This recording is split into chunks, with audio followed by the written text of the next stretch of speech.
Picture a city that built skyscrapers 200 years before New York thought of them. Now stack those towers along the spine of a dead volcano, 10 stories and more on the downhill side, and fill them with an entire nation compressed into one street.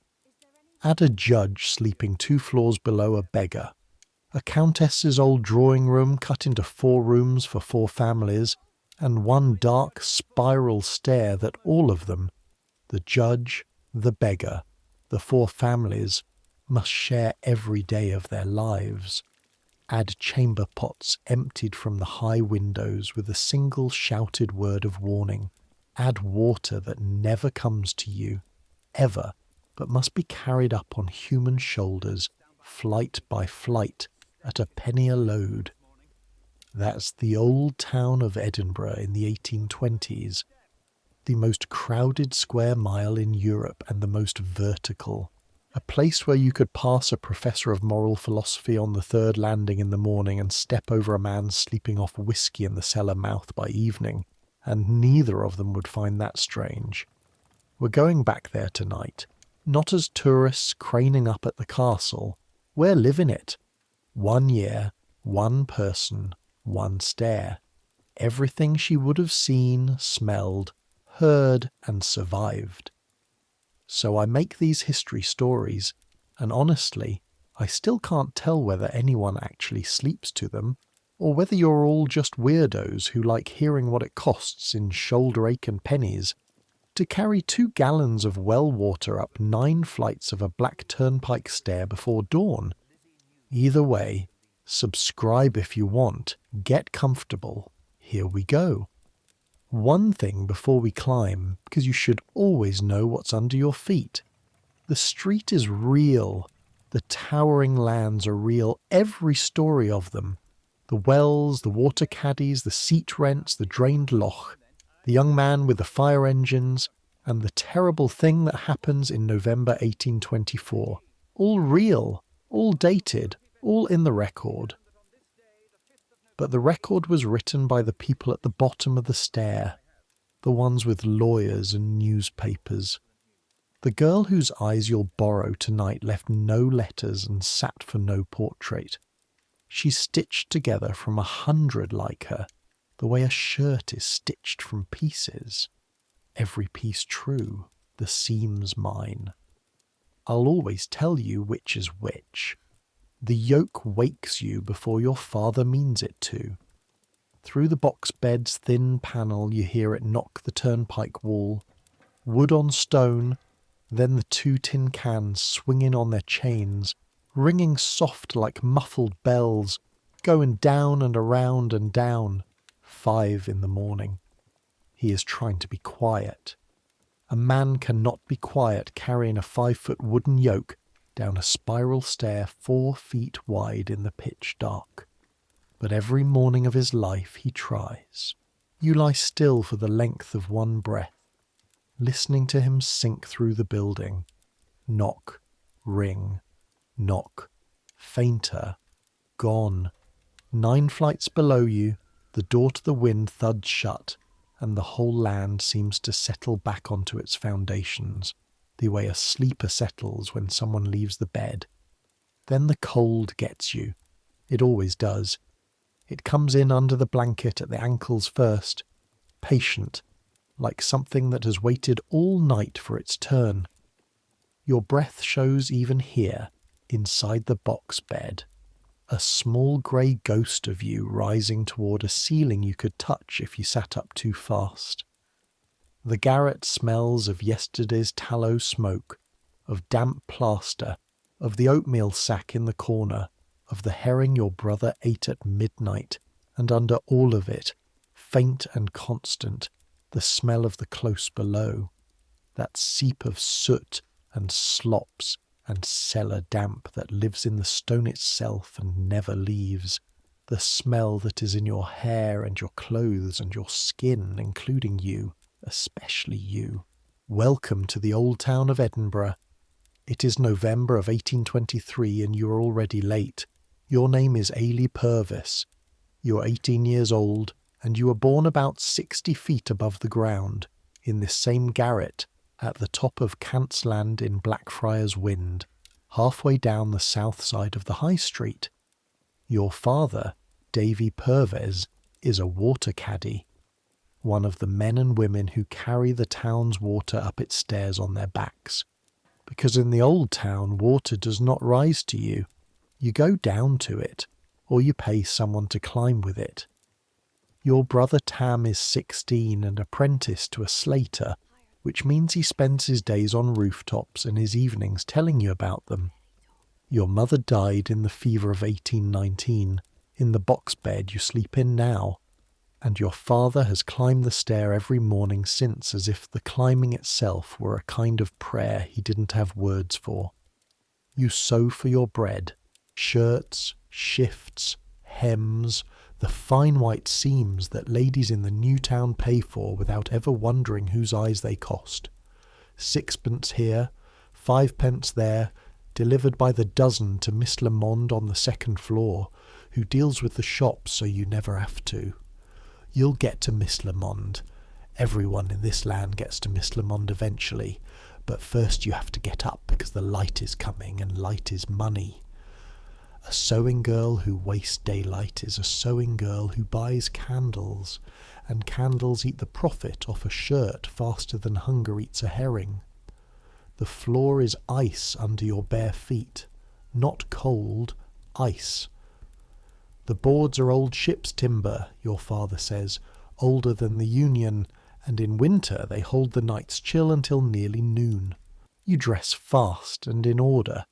The order that keeps the warmth in, shift, stays laced by feel in the dark, the grey wool petticoat, the short gown pinned at the front, the screen of a shawl crossed over your chest and knotted behind your waist, the way every working woman on this street knots it so both hands stay free. Your one pride is the shawl. It's a soft blue, real West Country wool, your mother's. It marks you as a girl with a trade, not a girl of the streets, and on this mile of city that one shade of blue is the difference between men letting you pass and men not. Appearances matter on this street. They matter more than food. You've seen women pawn the kettle before they'd pawn the good shawl, and they were right. Across the garret behind the other panel, Tam sleeps like something felled. You can hear him, not snoring exactly, more a long stubborn refusal of morning. He shares that bed with the wall and his boots, and in the worst of winter the water jar brought in so it won't freeze. Yes, the water sleeps with you. That's normal. Water in this town is carried, hoarded, measured, and loved, and nobody at your level of the stair would dream of letting 2 gallons of it burst its jar with frost. You take the jar now, half full, yesterday's, crack the skin of ice on top with your knuckle and splash your face. The cold of it stops your breath. Somewhere below you a door opens and shuts. Above you there is nothing but slates and sky, and on the slates this morning the first frost of the winter, which you know because you can hear it. The gull's feet skidding. Listen to the land waking. You know every sound and every floor it belongs to, the way a shepherd knows sheep by their faces.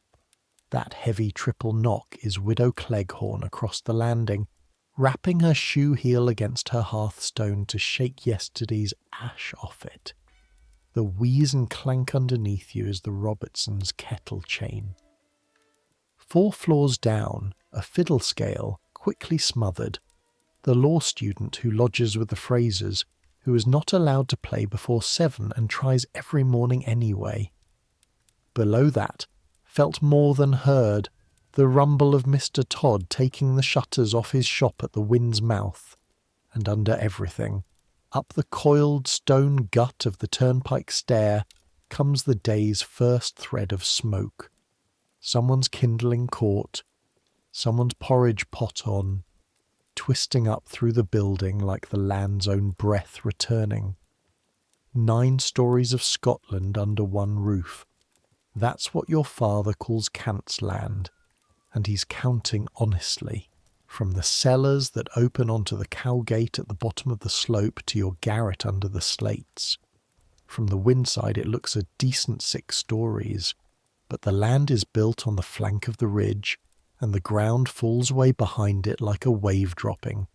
So the back of the building keeps going down, story under story, into the dim canyon of the cowgate. Stand at the foot of the back wall among the cowgate carts, and look up, and the house you live in is a cliff with windows, 90 feet of rubble stone and pan tile held together as far as anyone can tell by habit. And when I say everyone lives in it, I need you to understand what that means in the old town of 1823. This isn't a modern apartment block where neighbours nod in a bright hallway and know nothing about each other. This is a vertical village with one street, and the street is the stair. A stone corkscrew 4 feet wide, black as a mine at noon, worn in the middle of every step into a shallow smiling hollow by 200 years of feet. Everything the land needs comes up that stair on somebody's back. Water, coal, meal, news. Everything the land is done with goes down it. Ash, slops, coffins, water up, news down. You've heard your father say it 1,000 times, resting on the 5th landing with the yoke creaking. Water up, news down, and the stair kens everything before you do. The stair has one mercy, and you gave it its name when you were small. The rope. Somebody, nobody living remembers who, fixed a ship's hawser to iron rings pinned into the newel wall, spiralling down the whole 9 flights, a handrail of tarred hemp, fat as your wrist, fuzzed to softness where 1,000 hands have gripped it. Your mother taught you the stair by that rope before she taught you letters. Keep your right hand on it going down, your left going up. Count your steps, and never trust your eyes in the dark, because your eyes will lie to you long before the rope does. It is frayed now, down at the 3rd floor, worn to half its wrist where it turns past Mr. Atoun's door. Your father keeps saying he'll splice it. He says it the way men say things they mean and will not do. You should know, before we go down it, who lives on this stair, because the stair is the whole story. The old town stacked its people the way other towns spread them. Not rich end of town and poor end of town, but rich floor and poor floor, one above the other, sharing the same dark spiral, breathing each other's smoke. In Paris, they say, they stack their people the same way, rich low and poor high under the slates. But Edinburgh learned the trick first and kept it longest. And here even now in 1823 the quality and the poor still pass each other on the turning steps morning and night, close enough to touch, closer. You cannot pass another body on a 4-foot stair without turning your shoulders. The old town does not have neighbours. It has intimates. So, hold the rope. We're going down, and I'll tell you the building as we pass it, floor by floor, the way you've known it your whole life. Because this year, of all the years, you will need to know exactly who is behind every one of these doors. Across your own landing, under the same slates, Widow Cleghorn, lace mender, 60-something, hands like carved rootwood, and eyes still sharp enough to chase a broken thread through net that would blind a girl of 20. She was born in this land when ladies of quality still lived on its 2nd floor, and she has watched the whole tide go out.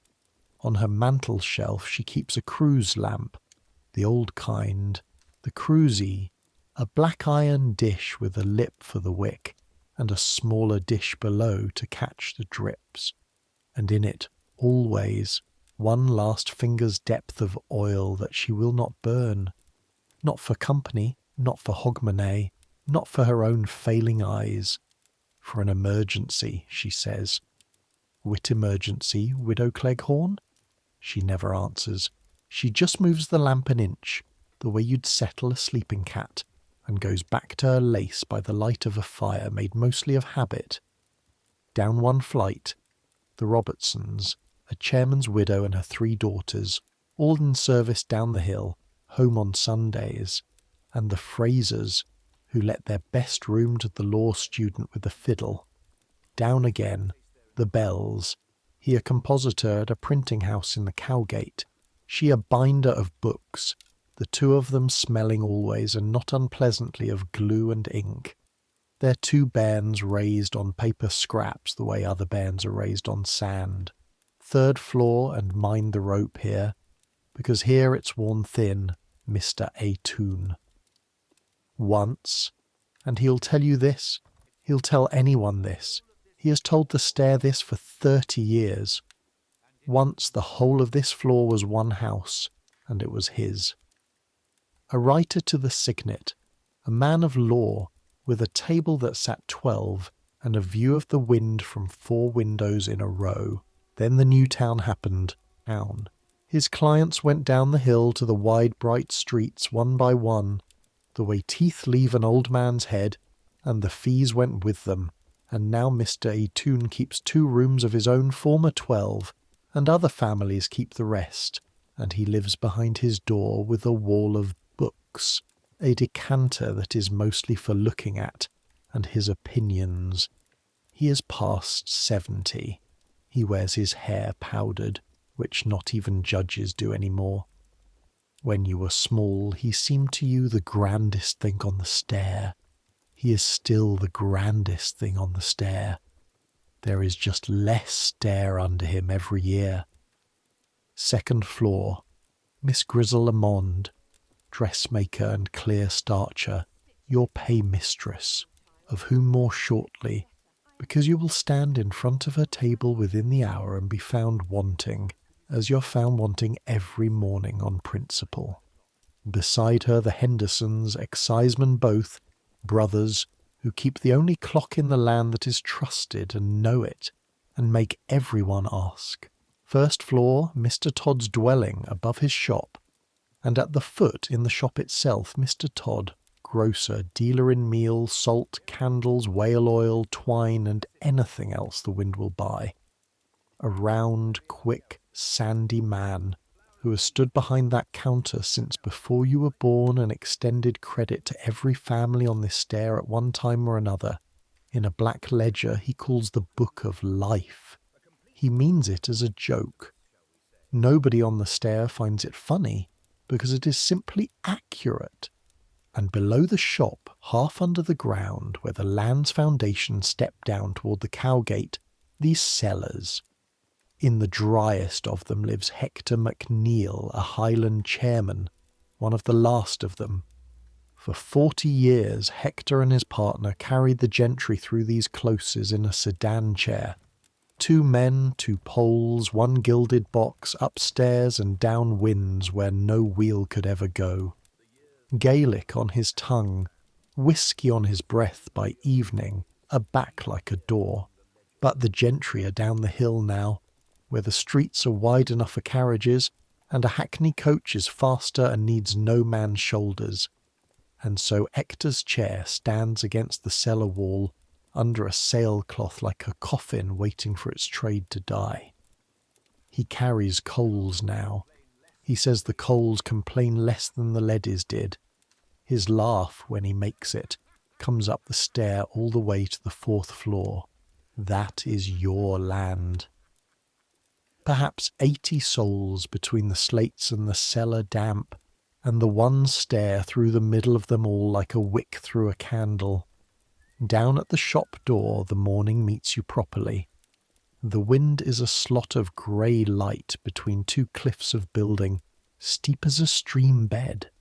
Its cobbles greasy with frost and last night's slops. You step out into the smell of it. Coal smoke sharpening the cold, wet stone, horse dung, the fishwife's creel 2 closes up, and that bass note the old town never loses, the one polite visitors write home about with their handkerchiefs to their faces. You notice it for one breath, the way you notice your own heartbeat, and then it is simply the air again. Look up before you go. Everyone from this land looks up without thinking, the way sailors glance at the sky. Between the leaning eaves, 9 stories of windows are coming alive with candle glim, and above them the smoke of 10,000 morning fires is beginning to lean over the ridge of the town, the great grey feather that gave the city its by-name. Old Reeky, Old Smoky. From the fields of Fife, your father says, you can see Edinburgh's breath before you can see Edinburgh.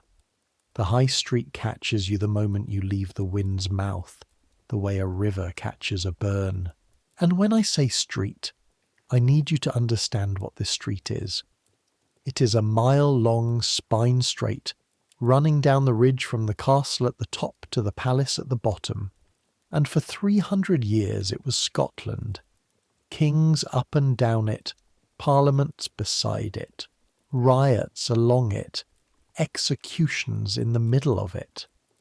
The Lucken booths, the locked stalls that choke the street beside St Giles for centuries, were pulled down in 1802 before you can remember, and the old folk still point at the empty air where they stood, offended at the space.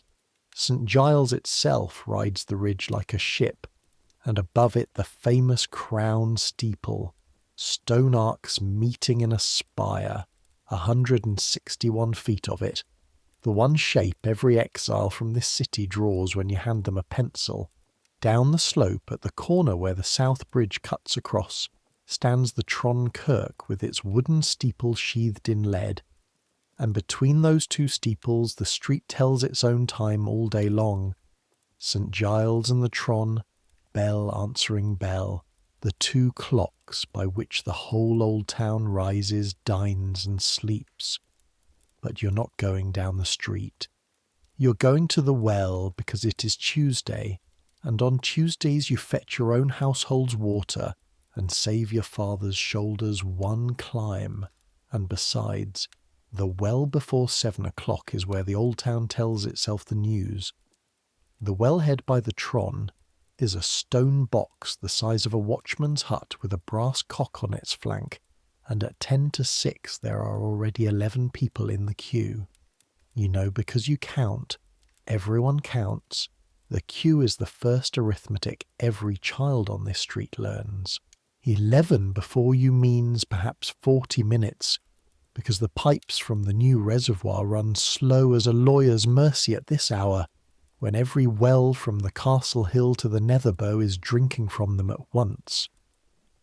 The water comes from springs away south in the hills, since last year from the new works at Crawley, brought in by an iron main that cost the town a fortune and works beautifully, everyone agrees, in the new town, where it also feeds pipes that run straight into the houses of people who will never once in their lives stand in this queue. Wealth walks downhill in this town. Remember that line. The whole year will keep proving it. In the queue you take your place behind Kirsty Bell, with her 2 stoops and a shivering message laddie sent out too thin for the season, and you watch the water caddies work the head of the line. They have their own rights there, the caddies, first go at the cock, by custom older than the council, and your father is among them. 5th load of the morning already, yoke across his shoulders, a can swinging either side. 2 gallons the can, 16 pounds of water each, 32 pounds swinging on a wooden beam across a man of 53, and then the stairs, a penny a rake being 1 trip, ground to garret, however high the garret happens to be. The new town pays nothing and turns a tap. The 9th floor of the old town pays a penny a time or carries it themselves. Do the sum because your father never will out loud.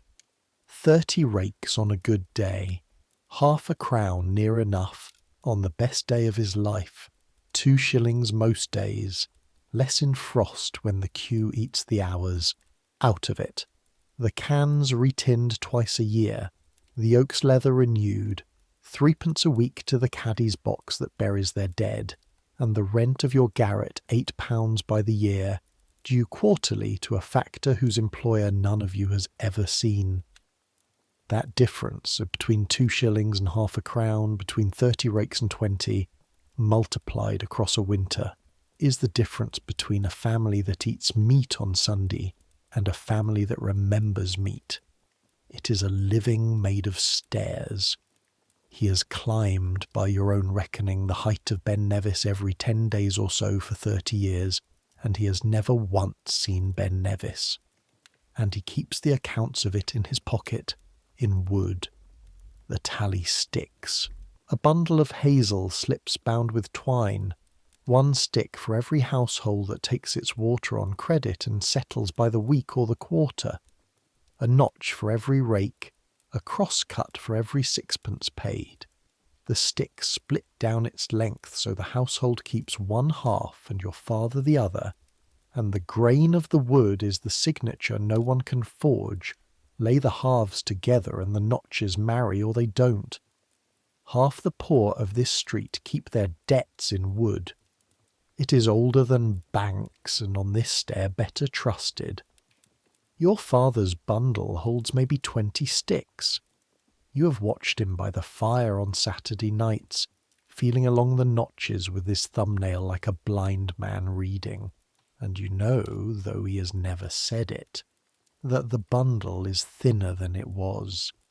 Every stick that leaves it is a family that has flitted, or died, or gone down the hill to where the water comes out of the wall.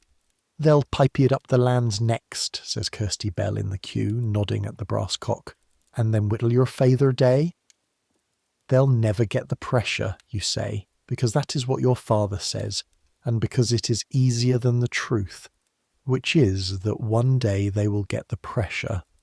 The talk moves on, the way well talk does, water into water. Who is behind with the factor? Whose son has gone for a soldier? What the magistrates mean to do about the state of the closes, which is what the magistrates have meant to do about the state of the closes since the reign of the late king. And this morning, 1 item with legs to it, a fire last night, in a Wright's shop away down in the Cannon Gate. Put out, no harm done, but they were an hour finding the engine keys, says the fishwife, with the deep satisfaction of a town that has always enjoyed its own mismanagement. An hour. The Wright could have burnt his shop, bigged a new ane, and burnt that nah. Everyone laughs. You laugh. Remember later that you laughed. You crank your 2 stoops full. The water comes numbing cold and tasting faintly of iron and moss, hill water, honest, and you carry them home hooked from a borrowed gur, and then, because your arms are young, you take the stair.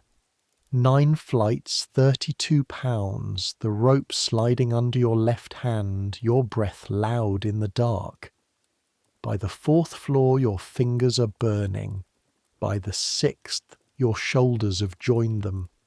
On the 7th landing you rest where your father rests, in the niche worn smooth by generations of resting caddies, and you feel the whole weight of the way this town is built arrive, as it arrives every time, not in your head but in your wrists. In the Old Town of Edinburgh, water is heavy, height is cheap, and the poor live at the top because the top is what nobody else will climb for. Then up the last 2 flights, and the door and the jar filled, and your hands won't quite close for a minute, and the day's real work not even begun. That's the first hour. There are 17 more in it. At 7:30, porridge eaten standing. You eat standing. There is 1 stool and it is your father's. That's normal. Most sewing girls eat standing. Sitting is for work. You go down 2 flights with yesterday's finished bundle under your arm and knock at Miss Lamont's door. Miss Grizzle Lamont's front room is the cleanest room you've ever stood in, and it is clean the way a blade is clean. Scrubbed deal table, a press of shelves with work in tissue paper, every parcel squared, a goffering iron by the fire, 2 flat irons heating, the smell of hot starch and new linen lying over the room like weather. Miss Lamond herself is 50, straight as a stair rod, dressed in grey with a white cap so crisp it could cut you, and she has run the needlework of this land for as long as anyone can remember, taking in fine work from 3 shops on the bridges and 1 private lady after another, and farming it out to the garrets and the winds, to you and 11 girls like you, keeping order over the whole of it with a pair of iron spectacles and a voice she has never once needed to raise. She takes your bundle, she unties it, and then, in front of you, she does what she does every morning of your life, and what you will dream about doing yourself into your old age. She reads the work, not looks at, reads. Every seam between her finger and thumb drawn through slowly, the cloth tilted to the window light, every buttonhole under the spectacles. The gathers counted. You know she counts them. You have watched her lips. She turns the shirt as if it might be lying to her. This one shirt, plain-seamed, felled, gusseted, banded, buttonholed, is 14 hours of your eyes and fingers, and she reads it in 90 seconds. Your felling, she says at last, has improved. From Miss Lamond, this is a triumphal arch and a brass band. You keep your face still because keeping your face still is part of the trade.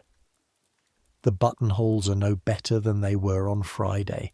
A buttonhole is a mouth, Ailie. It will open 1,000 times. It will be looked at every time. Do them again, the 2-end ones. Aye, Miss Lamond.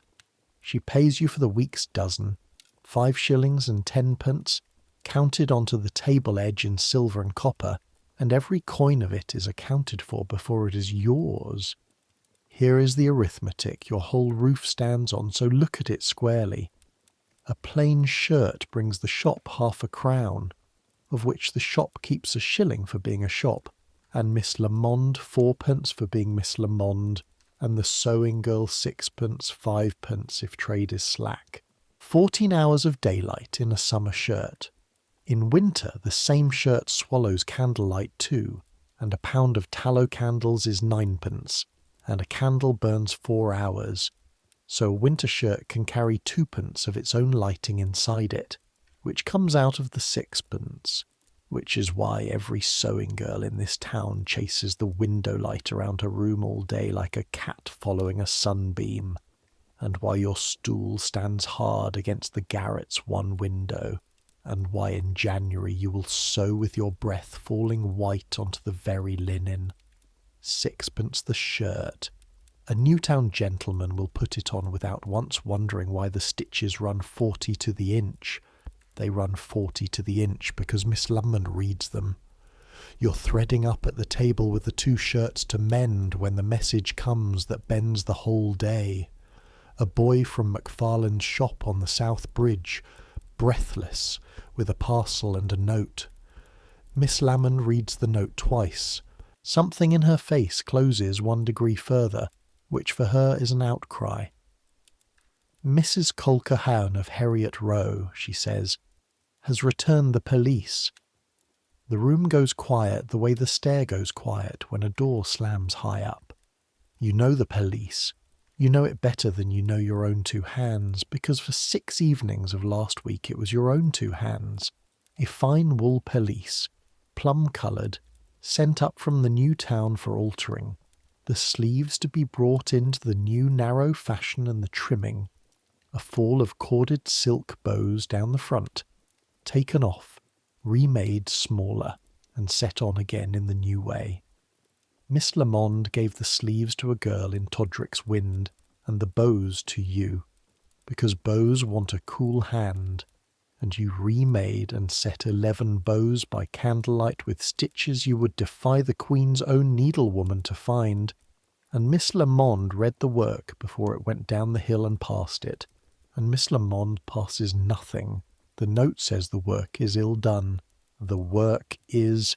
The note says the bows are clumsy and countrified, and have spoiled the garment, and that Mrs. Colquhoun is disappointed, and that Mrs. Colquhoun rather wonders whether work of this class ought to be sent up into the Old Town at all. And the note does not use the words the Old Town.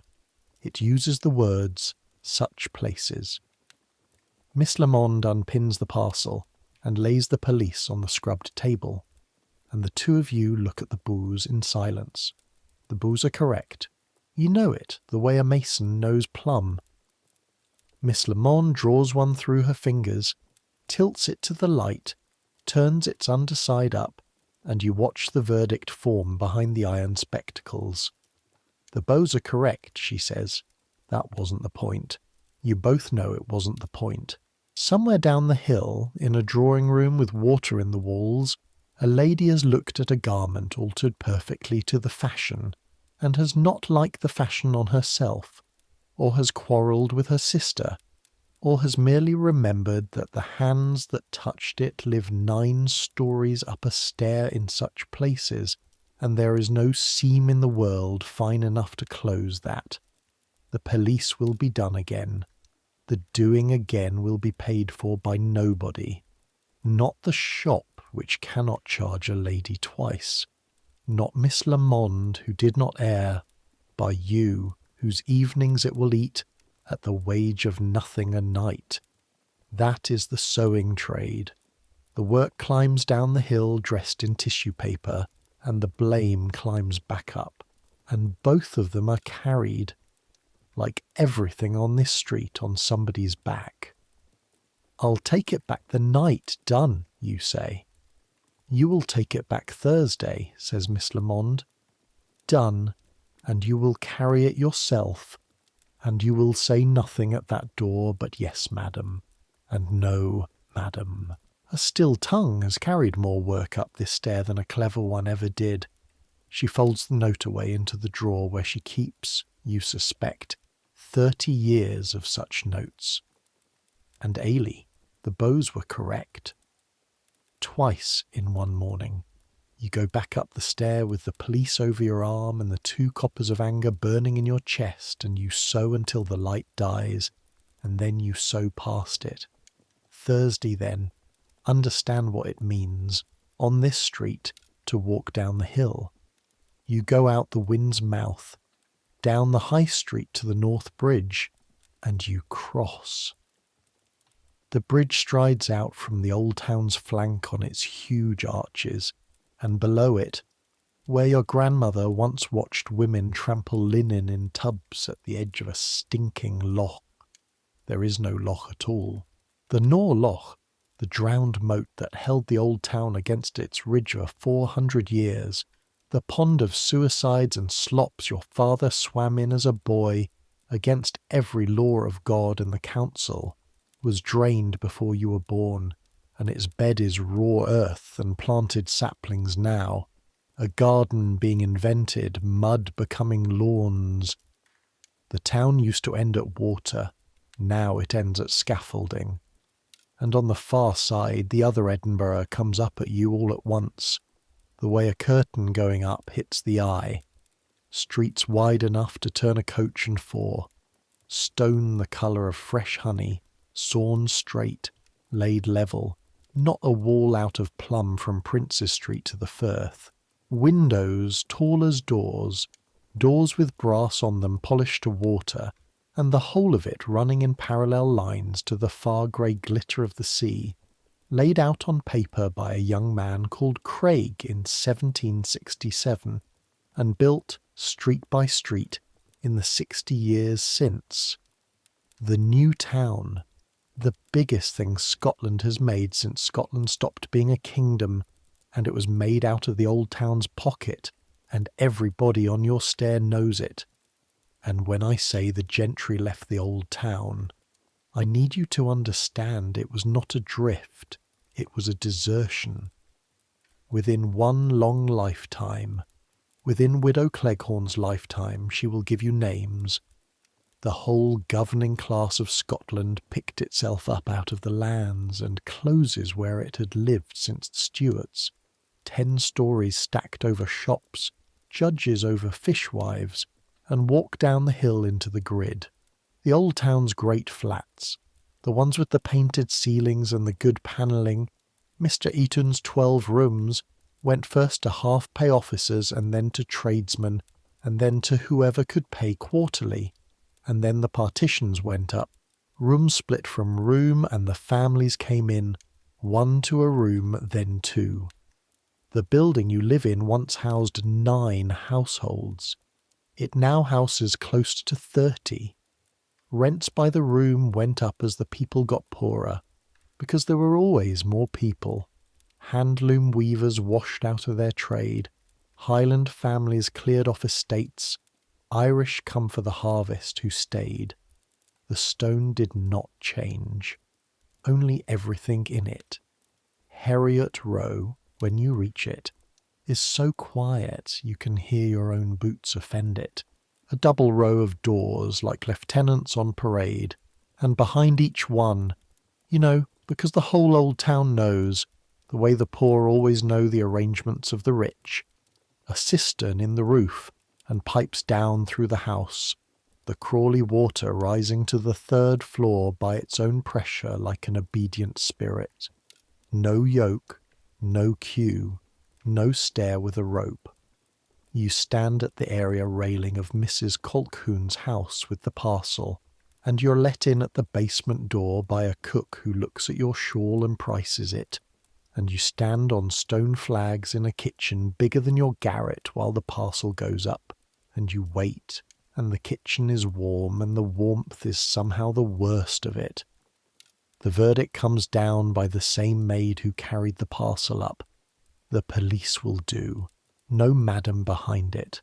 You say nothing at that door but what Miss Lamond told you to say, and you walk back up the hill with the empty basket, and here is the thing you will not tell your father. You did not hate it down there. That is what frightens you. It would be easy to hate it. What you felt instead, standing in that warm kitchen with the water running through the walls like a house with a bloodstream, was the plain, cold sum of it. That the distance between Heriot Row and Cantsland is 1 mile, downhill all the way, and that a mile downhill is the one journey this city has never once made in the other direction. Wealth walks downhill.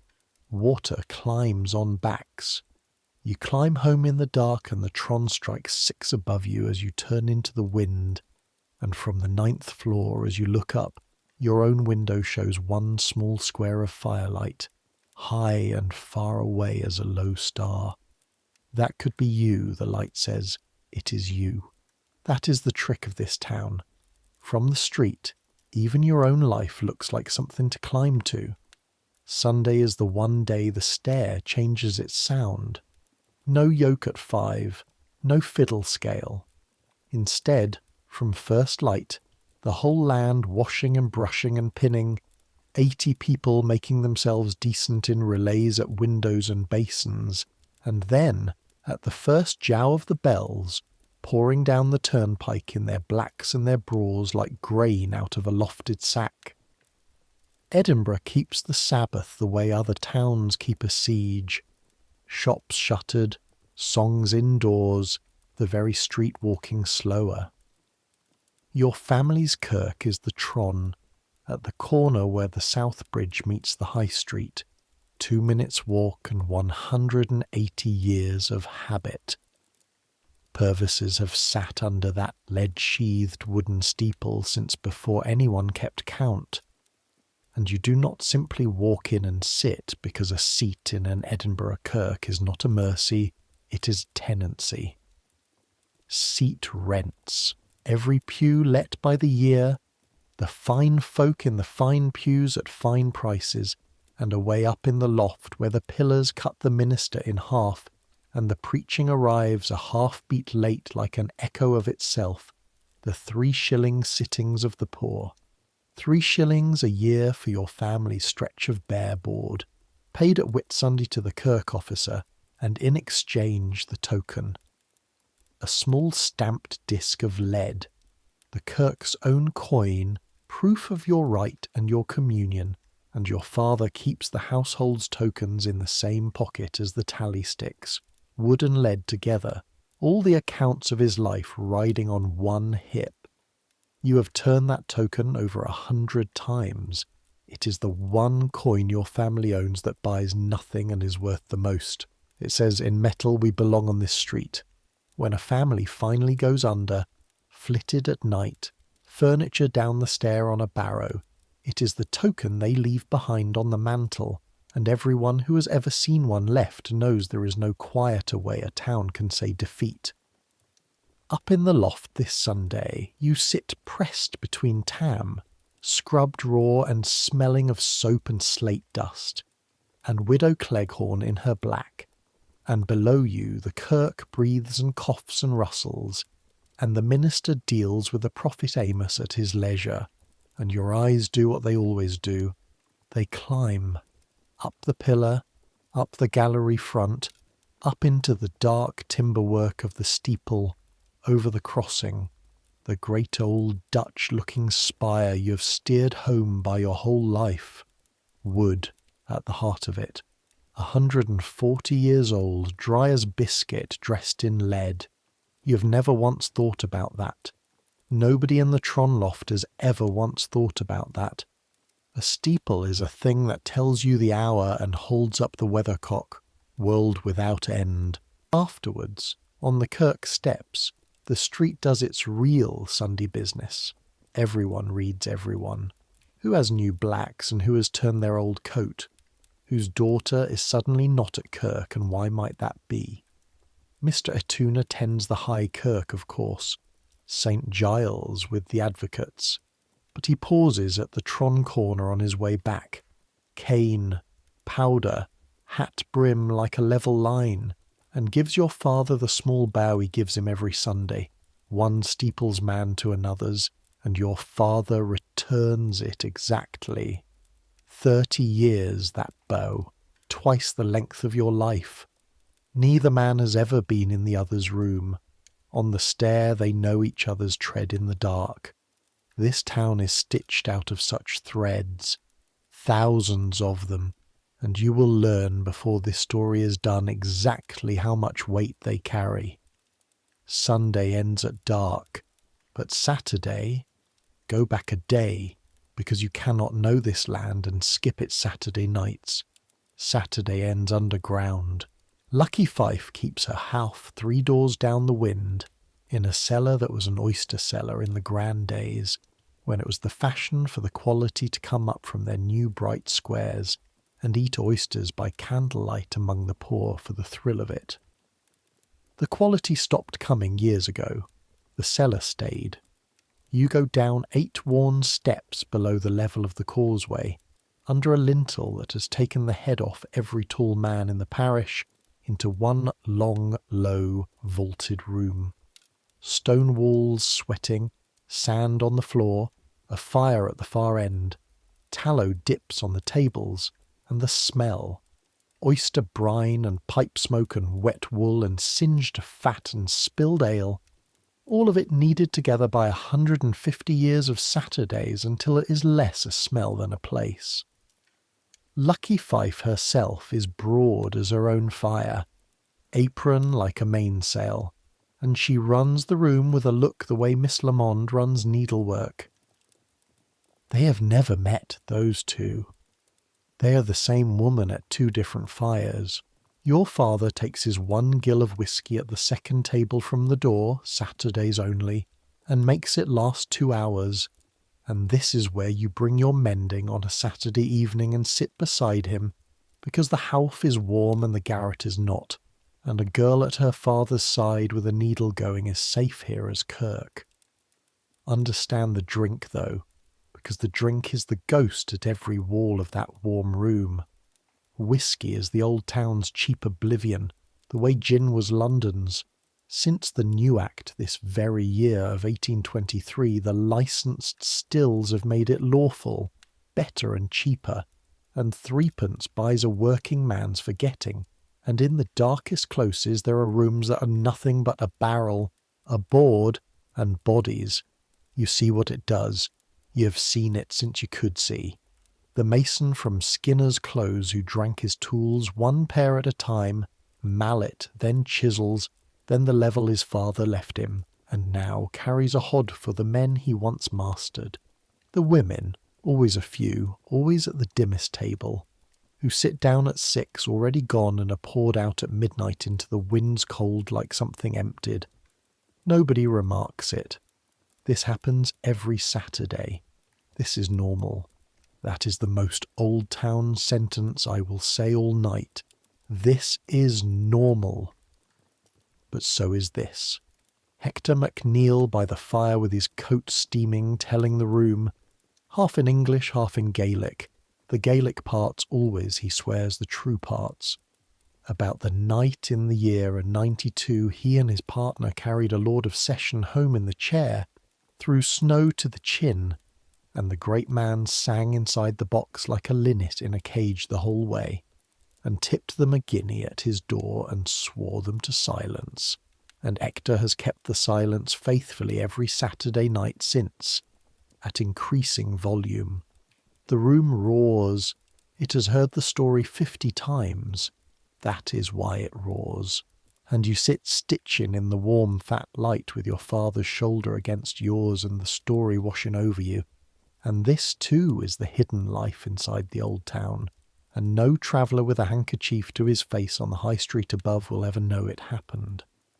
At 10 o'clock over the whole city the drum, the town drummer beating the 10 hours out of the old town's whole length, the signal that for 300 years meant windows open and gardy-loo. Mind the water, and the day's foulness coming down 10 stories into the gutters, and God help the hap below. It is not supposed to happen any more. There are police now, and fines, and carts that come for what the windows used to hurl, but the drum still beats, and in the blind steep closes off the back of the lands, where no cart can come and no constable lingers, you still hear it some nights. The sash thrown up, the one shouted word, the slap of water on stone. The old town keeping its old habit in the dark, the way an old man swears in the tongue of his boyhood. Widow Cleghorn heard the word shouted in earnest every night of her girlhood. Living memory on your own landing. When she says the 10 o'clock drum still smells of it, she is not being poetical. And then the last stretch of every night, the one that closes the day like a lid. The wind at 11, black, not town dark, mine dark. The oil lamp at the wind head throws light 10 feet and gives up. The new gas lamps burn along Prince's Street down the hill, a string of steady pearls you can see from the garret window, but the gas has not climbed your stair of a street yet, and so you cross the last 40 feet of cobbles by memory, and find the door by the worn hollow in the step, and the rope finds your hand in the absolute dark of the stair foot as if it had been waiting up for you. 9 flights by feel. Your father's tread behind you, slower on the 6th floor than it was last winter. You note it the way you note a dropped stitch, saying nothing. Past Mr. Atoun's silent door and the thin, worn stretch of rope. Past Miss Lamont's, where a line of candlelight lies under the door like a drawn thread. She works later than any girl she pays. Up into the cold under the slates, banked fire, box bed. Tam already breathing slow behind his panel. The last sounds of the day are always the same 3. The rope's iron rings clinking somewhere below as a late neighbour climbs, the gulls shifting on the ridge of the slates a yard above your face, and the tron telling the street midnight, the near bell, your bell, the one your whole life keeps time by. You do not yet know, Nobody on this stair knows that within 1 year you will stand in the wind at midnight and watch that bell's own steeple burning like a torch above the street, and that the year now beginning will be remembered in this town for 200 years by a single word: the fire. The stair kens everything before you do, your father says. Not this. This. Nothing in Edinburgh kens yet except the timber itself, drying toward its hour. Sleep now, though. The winter first. The year comes on slowly, and it comes on cold. December 1823 shuts on the old town like a fist. The frost gets into the stone, and the stone gives it back all day, so that the stair in January is colder than the street. A stone throat breathing on you as you climb. The rope is the worst of it, and the best of it. The tar goes hard as iron and burns your bare palm with cold, but the steps under their skin of carried-in ice would kill without it, and one black Friday morning in the second week of January they nearly do. You're going down with a finished bundle, and above you Widow Cleghorn is coming down to Mr. Todd's with her jug, and you hear it happen, the click of her heel losing the step, the gasp, not a scream. Women of her generation do not spend screams. And then the rasp of the rope taking her weight, both her hands on it, her whole hanging weight, and the iron rings singing down the newel like a struck fence. You're up the half-flight before you know you moved. She's on one knee on the turn, still gripping, lace-mender's hands welded to the hemp, and the jug is in 3 pieces 2 floors below, and she says, before anything else, in a voice like dry paper, "The rope's guide. Tell your father the rope's guide." As if the rope had been examined and passed, like a seam. As if she had weighed her own life against a frayed hawser at the 3rd floor turn, and was reporting the result to the stair. You tell your father the rope is worn to half its wrist at Mr. Atoun's turn. He says he'll splice it. He says it with his eyes shut, flat on his back, at the end of a day of 11 rakes. 11 in a frost that kept half the wells choked till noon. And you look at his hands opening and closing on nothing as he lies there, the way a caddie's hands do at night, gripping the ghost of the yoke, and you let it rest. 11 pence, that day. And the rent runs on at better than 5 pence of every day, frost or none, before a mouthful is eaten or a candle lit. You sew that January like something hunted. Shirts, shifts, and, Miss Lamont's mercy, though she would slap the word away, a run of plain mourning for a Canongate burial club, black work that hides poor light, 6pence halfpenny apiece. The winter shirt with the candlelight sewn into it. You wear 2 shawls now, the blue one outermost, always outermost, and you sew until the Tron says midnight, and some nights the needle is the only warm thing in the room, warmed at the wick of the candle like a small steel guest. The land pulls in on itself in winter, closer, denser, the way sheep pack. You learn. You have always known, but January teaches it fresh every year, that the stair is not only the street of this vertical village, but its hearth wall too, the one place always out of the wind, and its parliament. News travels it faster than feet. The Henderson's clock says what it says, and the saying is down to the cellars in 5 minutes. Kirsty Bell is brought to bed of a daughter on the 4th floor on the coldest night of the month, and by morning every fire on the stair has sent something up. A shovel of coals from Mr. Todd's own scuttle, a caudle from Miss Lamond that nobody watched her make because sentiment in Miss Lamond is a thing that must never be witnessed, like coining, and Hector, who has no fire to spare, carries the Bell's water free for a week.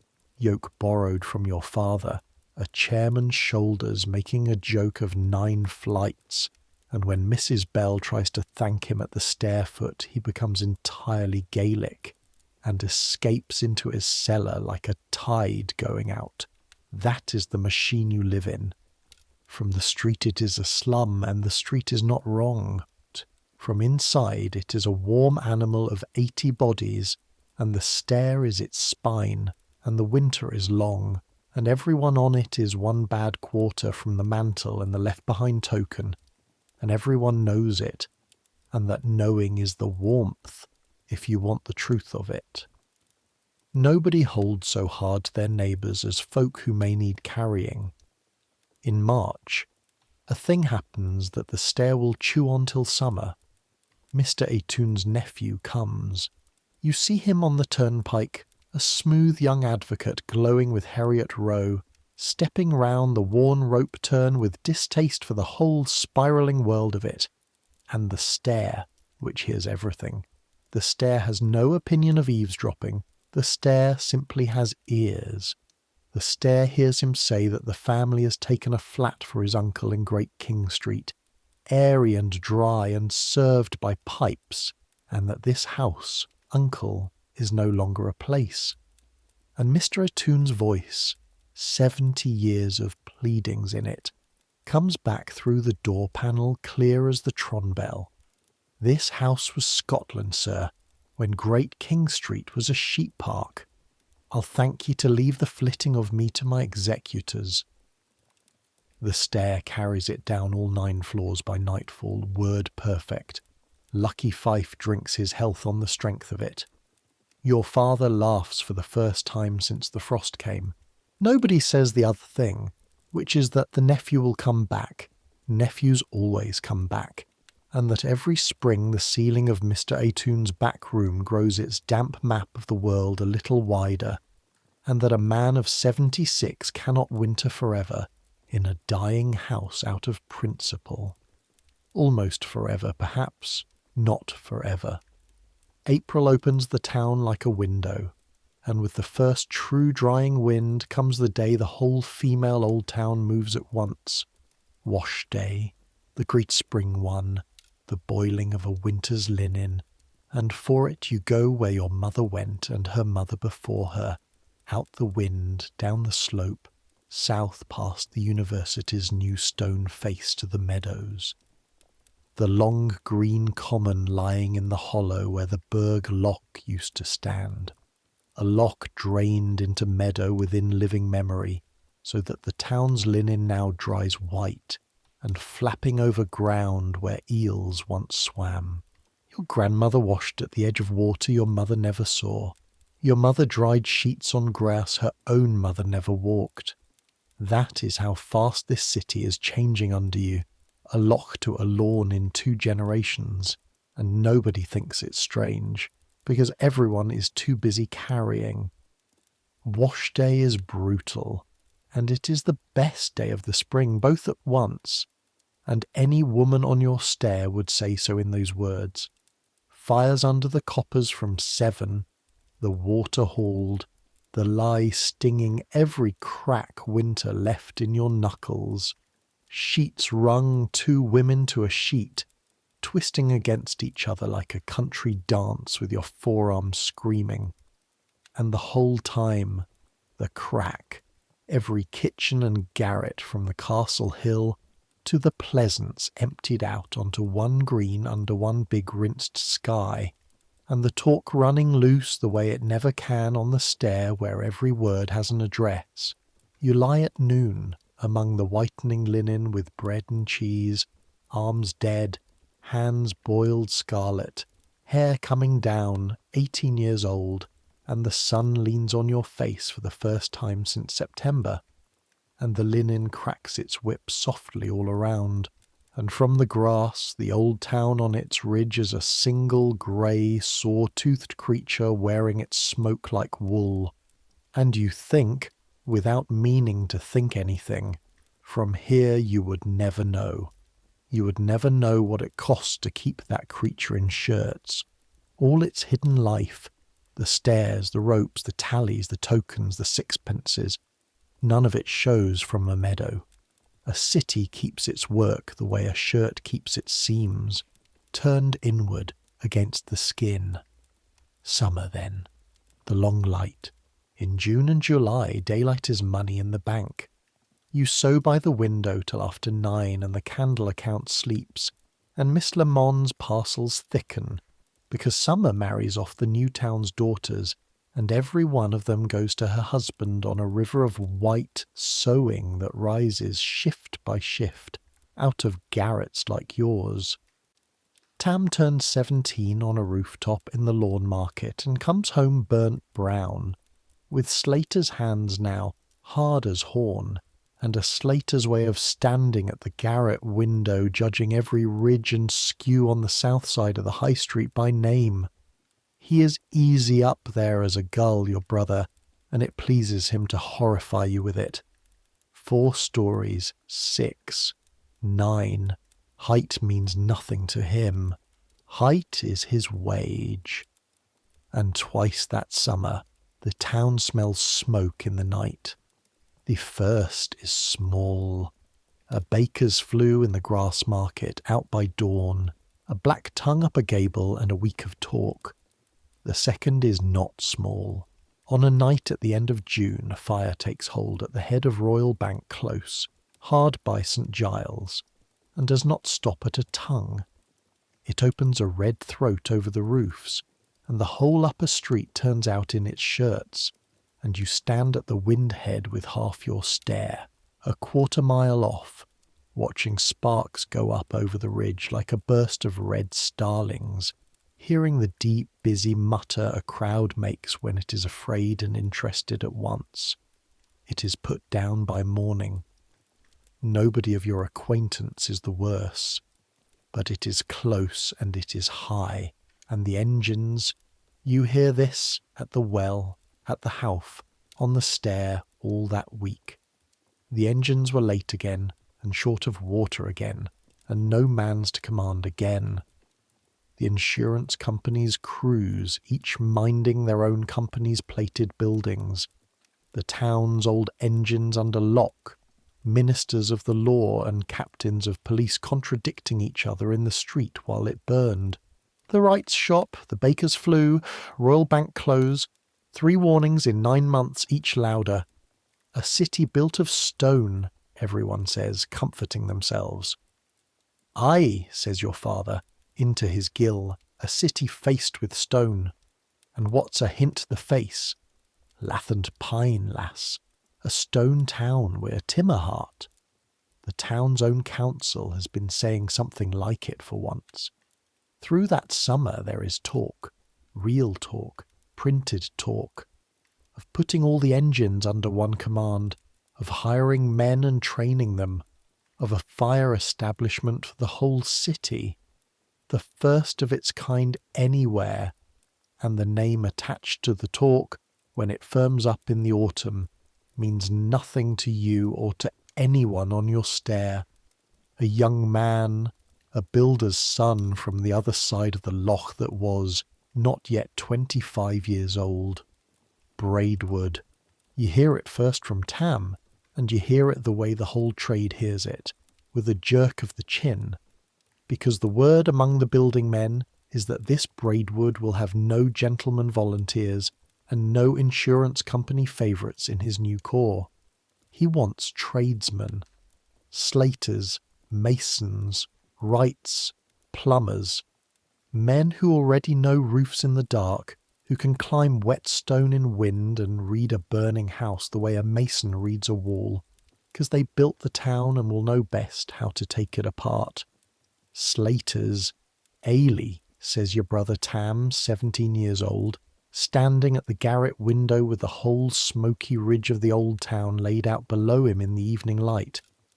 He says it like a man who has seen a door open, Slaters especially. October 1824, and the thing is real. The council does it. One fire establishment for the whole city, engines gathered under one hand, and the hand is the young man's, James Braidwood, master of fire engines, 24 years old, which is scarcely 6 years older than you, and looks, when you finally see him, like less. You do see him. The whole street sees him that autumn because he is everywhere in it. A compact, quiet figure going through the old town's worst closes on foot with a notebook, pacing distances, looking up the gullets of the winds at the overhanging timber, the way a physician looks down a throat, finding where the water plugs lie and where they lie too far apart. Learning. This is the word that comes back down the stair from the men who speak to him. Learning the town. The insurance captains grumble. The gentlemen who like to attend fires in their own helmets grumble. The young man writes in his notebook and drills his men, and Tam is one of them. He comes up the stair on an October evening, trying to walk like it is nothing, and cannot hold it past the 7th floor, and by the time he reaches the garret he is shining like a new nail. Entered as a fireman in the establishment, one of 80, part-time. His slater's wage still is bread, but now with the cause shilling on top of it, and a uniform to come, and a helmet. 80 men out of all the trades of Edinburgh. Pioneers, the papers will call them later. The first municipal fire brigade in the world, though nobody on your stair says any such thing at the time. What your father says looking to sun over the porridge is a shillin' to run into what a body else is running oota. Grand. And what he does, after when Tam is asleep, is sit a long while looking at the fire, with the tally sticks unregarded in his lap, and you let him be. The drills are at 4 a.m. This is Braidwood's notion, and the town thinks it half mad and wholly comical. The new firemen turned out in the dark before their day's work, week upon week, running the engines through the sleeping streets, learning them by hand in blackness, because the young master says, fires do not happen at noon. Fires happen at night, and a man who has only ever coupled hose in daylight kens nothing. So on drill mornings your garret hears Tam go down the turnpike at 3:30, boots in his hand till the stair foot, and from the window, if you stand cold at the glass, you can follow the small lanterns converging on the high street, and hear, faint along the mile of it, the sound this town will learn by heart before the month is out, and remember for a century, the grind of engine wheels on causeway stones in the dark, and young men's voices short and plain, all business, keeping the count. He comes back from those mornings soaked and skinned at the knuckles and happier than you have ever seen him.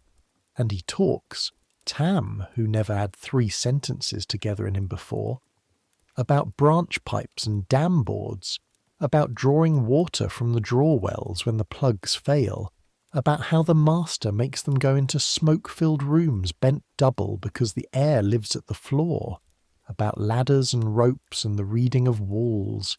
It is the rope talk you remember after. There is a right way, it seems, to trust a rope with your life, and a way to test it, and a way to coil it so it pays out clean and does not snag a man by the ankle in the dark. And one Sunday in late October, Tam takes down the whole 9 flights of your stair's old hawser hand over hand, frowning like Miss Lamond at a seam, and at the 3rd floor turn, at the thin place, he stops. And then he does what your father has been saying he would do for 2 years. He splices it. New hemp married into old with his hard brown fingers, whipped tight at both shoulders of the join. The work of an hour, learned in a fire drill at 4 a.m. from a man not 7 years his elder. He says nothing to your father about it, and your father, going down at 5 the next day, finds the turn fat and firm under his hand in the dark and says nothing to Tam. But you see him find it. You are 2 steps above with the bundle, and you see his hand stop on it and know it again, the way you'd know a mended cuff, and go on. That silence is the whole language of your house. You've been fluent in it all your life. November comes in raw, with the smell the old town wears from Martimas to March, wet soot. The light shortens to a slot. The candle account wakes up and begins once more to eat its twopence out of every winter shirt, and Miss Lamont's parcels turn from bridal white to funeral black, the trade's own almanac, more honest than any calendar. Mrs. Colquhoun of Heriot Row, whose plum pelisse you remade twice and carried down the hill a year ago, sends up through Macfarlane's shop a bespoke order, a dozen fine shifts against her daughter's marriage in the new year. And Miss Lamond, dealing you out 6 of them across the scrub table, says, in the voice she would use to remark on the weather, she asked that the trimming be done by the same hands as did her pelisse. You're half down the stair before you let your face move. The bows were correct. A year late by way of a shopboy's message, with no word of the note and the such places, but somewhere down the hill it has been remembered that the work was correct, and on this street you learn to bank exactly that much justice and no more. It will matter, that order. Hold on to it, not for the reason you think. On the 2nd Sunday of November, Mr. Atoun's nephew comes again, and this time there is no speech through the door panel, and this is how the stair knows it's settled. The flitting is fixed for the spring term, Whit Sunday of 1825. The flat in Great King Street waits. The old man has yielded, as old men and old houses do, not to argument but to arithmetic. His chest, the damp map on the ceiling, the 76 winters. He tells your father himself, at the Tron corner after Kirk in 11 words, with the Sunday bow attached. And that same evening, climbing past the 3rd floor in the dark with your candle lantern, you find the old man standing out on his own landing, in his dressing gown like a ghost of the house's grandeur, one hand on Tam's new splice, looking up the black turning of the stair the way a man looks up a chimney. 61 years I've gone up and down this stair, he says. To you, to the stair, it is not clear. I kent every man of it by his foot, the provost's foot, the fishwife's foot, my wife's foot. A pause in which the land breathes around the 2 of you, all its flaws, all its fires. Mind this, lass, whatever becomes of ye, a city is not its stones, a city is the order folk keep on one stair. When that order is kept kindly, ye may live 9 deep and be a parish. When it is lost, ye may live in palaces and be naebody. He goes in. The door of the 12-roomed house that is now 2 rooms closes softly. You stand a moment in the rope-smelling dark, and then you climb, because it is cold, and because you are 18, and because you cannot know that you have just been handed, on a black landing by an old man in a dressing gown, the sentence you will still be saying to your own grandchildren half a century on. So there it is. The stair, the whole warm stacked machine of it, on the 14th of November 1824. Hold it in your mind's eye the way you hold it climbing. Hector's cellar, Todd's shuttered shop and the book of life, Mr. Atoun and his wall of books, promised now to Great King Street in the spring, Miss Lamond's pressed parcels, 6 bridal shifts among them, the bells and their ink, the phrases and the fiddle, Widow Cleghorn's cruise lamp with its hoarded finger of the oil, your father's tallies and lead tokens on one hip, Tam's helmet on its nail, the spliced rope waiting in the dark like a good deed done early, 80 souls, banked fires, frost on the slates. It is a Sunday night. Away up the street, in a close called Old Assembly Close, hard by the head of the old fish market, there is an engraver's workshop on an upper floor of a land much like yours, full of copper and paper and oil, its stove banked like every stove in Edinburgh. Nothing in the town is anything but ordinary tonight. Tomorrow is Monday, the 15th of November, 1824. Sleep while you can. The whole street is about to be woken by the wrong bell. It begins, for you, as running. Boots in the wind, many of them, going uphill hard. Some time past 10 on the Monday night. And that sound alone sits you upright in the box bed, because nothing runs uphill in this town at night except bad news. Then voices in the stair, doors, the Hendersons' clock window thrown up, and one word coming through the land's walls the way water comes through a seam. Floor to floor, mouth to mouth. Fire. Fire up the street. Fire in old Assembly Close. From the garret window you see it before you're done believing it. Up the ridge, beyond the black shoulder of the Tron, the sky over the High Street's south side has a colour it has no business wearing at night. A dirty rose, breathing, brighter and dimmer and brighter again, like a bellows working, and against it the chimney heads of the street stand out black as print. An engraver's workshop, the stair says, second floor of the great land at the close head, 7 stories, all asleep above it. And even as you watch, kneeling on your own bed with the frost on the inside of the glass melting under your fingers, the rose sharpens to orange, and the first true flame shows over the rooftops a quarter-mile away. A small bright tongue you could cover with your thumb, and the garret's old timber ceiling seems to lean down and remind you, quietly, in the dark, what every soul in every land on this street is being reminded of in this same minute. You live in a stack of pine boxes faced with stone, and so does everyone you love, and the boxes touch. Tam is gone in 4 minutes, half his buttons done, helmet under his arm, taking the 9 flights at a fireman's angle, with one hand skimming the rope, and the stair-foot door bangs behind him like a shot. Your father stands at the window in his shirt with his jaw working, and then he does the thing you will love him for till you die.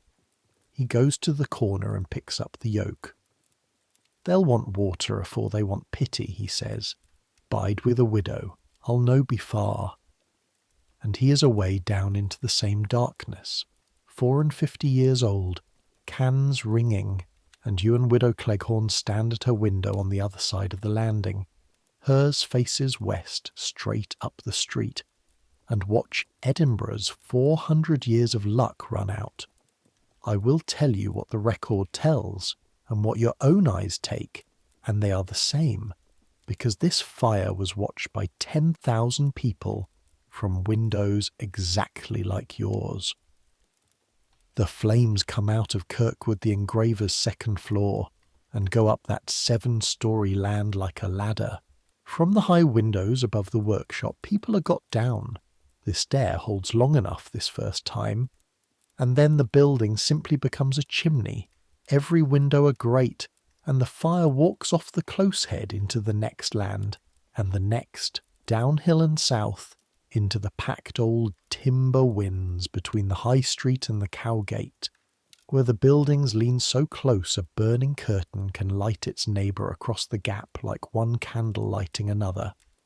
The engines are in it fast, faster than this town has ever seen, the new corps turning out whole within the half hour, and this is the night, the very first night, of the first municipal fire brigade in the world, 80 tradesmen, 3 weeks drilled, and the night mocks them. The nearest plugs give a dribble. The mains are small and the hour is late and the pressure is a rumour. You hear afterwards of hose run 400 yards down to the deeper wells, of an engine set to feed an engine, of the young master in the thick of it, with his voice gone by 2 in the morning, and you hear, because the stair hears everything of the other fight. Magistrates and sheriffs and captains of police, every gold button on the street issuing its own commands across the young man's head, ordering doors broken here and walls pulled there, till nobody could say whose hand was on the town. The core was 3 weeks old. The confusion was 300 years old. It was not a fair match. All night the street between you and it fills and empties and fills. Furniture coming east in barrows, in blankets, in arms, looking-glasses, kists, a clock, a caged bird, a grandmother, the burnt-out and the fearful of burning flitting into kirks and stairfoots and strangers' rooms, and water going west, on yokes, in stoops, in anything. Your father one link of a chain of caddies and fishwives and advocates' clerks, all pouring their gallons into the engine's damboards, £32 at a time, up a street growing hotter. You do not sleep. Nobody in the old town sleeps. Toward 4 the wind eases, and the word comes down the stair that the fire is contained. That word, contained. Everyone saying it carefully like a spell. And at grey dawn your father comes up, black to the eyebrows, coat scorched at one shoulder in a pattern like a fern, and sleeps 2 hours sitting up, with the yoke still by his hand. Tuesday you live in fragments. The high street west of the Tron is a smoking trench roped off by dragoons. The burnt closes stand open to the sky, and the crowd on the causeway looks into them the way folk look into an opened grave. The count begins, the dead brought out. The papers will say 13 before it ends, and among them men of the new Corps Zone. The missing cried at the police office. 400 families, they will reckon it. Homeless out of the closes between the Closehead and the Cowgate. Miss Lamond has the stairs women organised by 10. Her scrubbed table given over to bread and to other folks' bairns. Mr. Todd's book of life lies open on his counter, and he is entering nothing, just handing over the counter and writing nothing, with a face like a man doing sums in a language he's ashamed of. And you are on the street at midday, in the crowd by the South Bridge corner, close enough to your own door to touch it, when Edinburgh gets its great wound, the one it will tell of longest. Somebody cries out that the Tron is smoking, your kirk, your bell, the steeple you have steered home by your whole life, the wooden spire in its lead coat, 140 years dry. An ember from the smouldering closes has found it. The lead sheath that was its armour all its life is its doom now, for the fire is in under the metal, in the dry old timber, where no water can be got at it, and the lead holds the heat in like a pot lid. You stand in the crush on the bridge end, all Blackfriars wind around you, Widow Cleghorn's hand in yours, and you watch it go. Smoke first, sifting out of the louvres where the bell swings, then a light inside the steeple, showing at its slats and joints, so that the whole spire glows from within like a lantern of horn. Beautiful, that is the obscenity of it, briefly and truly beautiful, and then the lead begins to run. Silver at the seams, bright threads, and then ropes of it, running molten off the steeple shoulders, raining hissing onto the kirk roof and the street, and the crowd makes one sound, low, all together, a sound you have never heard a crowd make, not a cheer's shape and not a groan's, the sound of 1,000 people watching their own clock die. The firemen are on the kirk roof, Tam is on the kirk roof. You learn this only after, and be glad you didn't know it then. Axes into the timber between spire and kirk, cutting the steeple loose from the body of the church the way surgeons take a limb to save a life.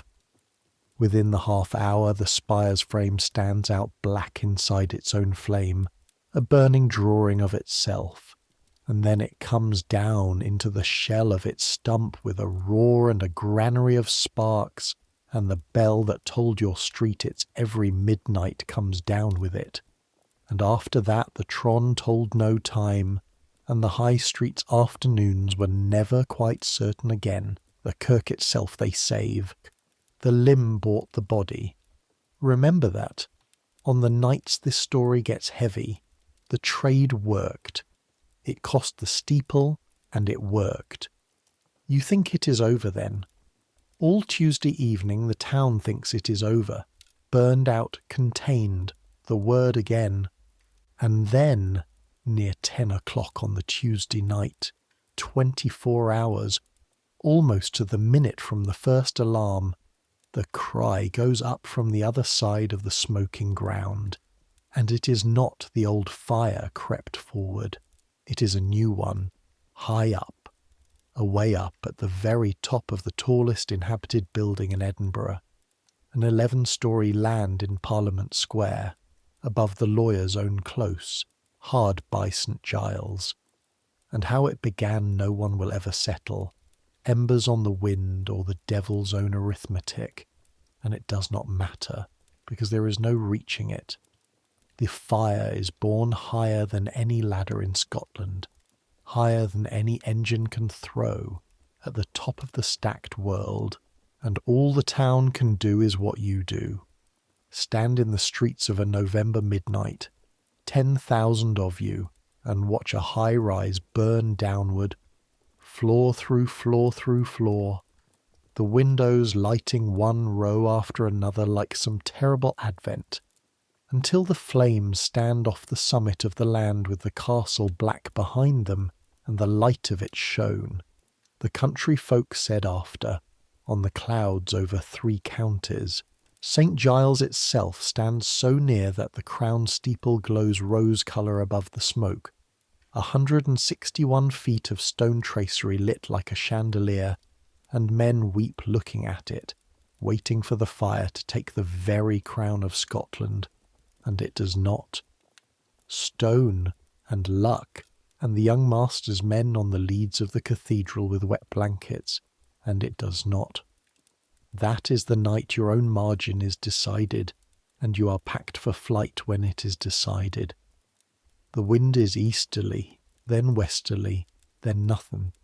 The sparks travel like seed, and twice before dawn burning flakes come down on your side of the Tron, and the whole of Blackfriars Wynd stands to its windows and its water jars. It is that night, in the black stair, for no candle is to be carried loose on a night of embers and panic, and the gas is not for the likes of your wind, that Widow Cleghorn, met on the landing with her lace bundled in a sheet, goes back into her room and comes out with the cruise lamp burning, the hoarded finger of oil, the emergency she would never name because her whole long life she had known exactly what it would be. The old cruisy's flame, steady inside its iron dish where no draught can spill it, and she sets it in the niche at the 7th landing, the resting niche, where its small light falls down the turning steps both ways.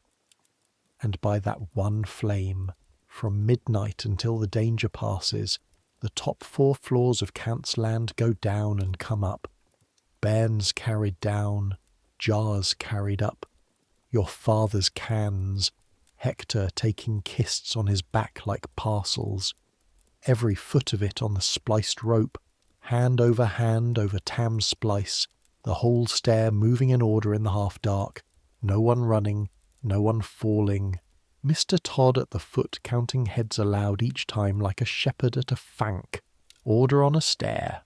The old man in Great King Street, no, not yet, still on his own 3rd floor, standing in his doorway fully dressed at 2 in the morning with his stick, refusing all assistance, directing traffic, is right.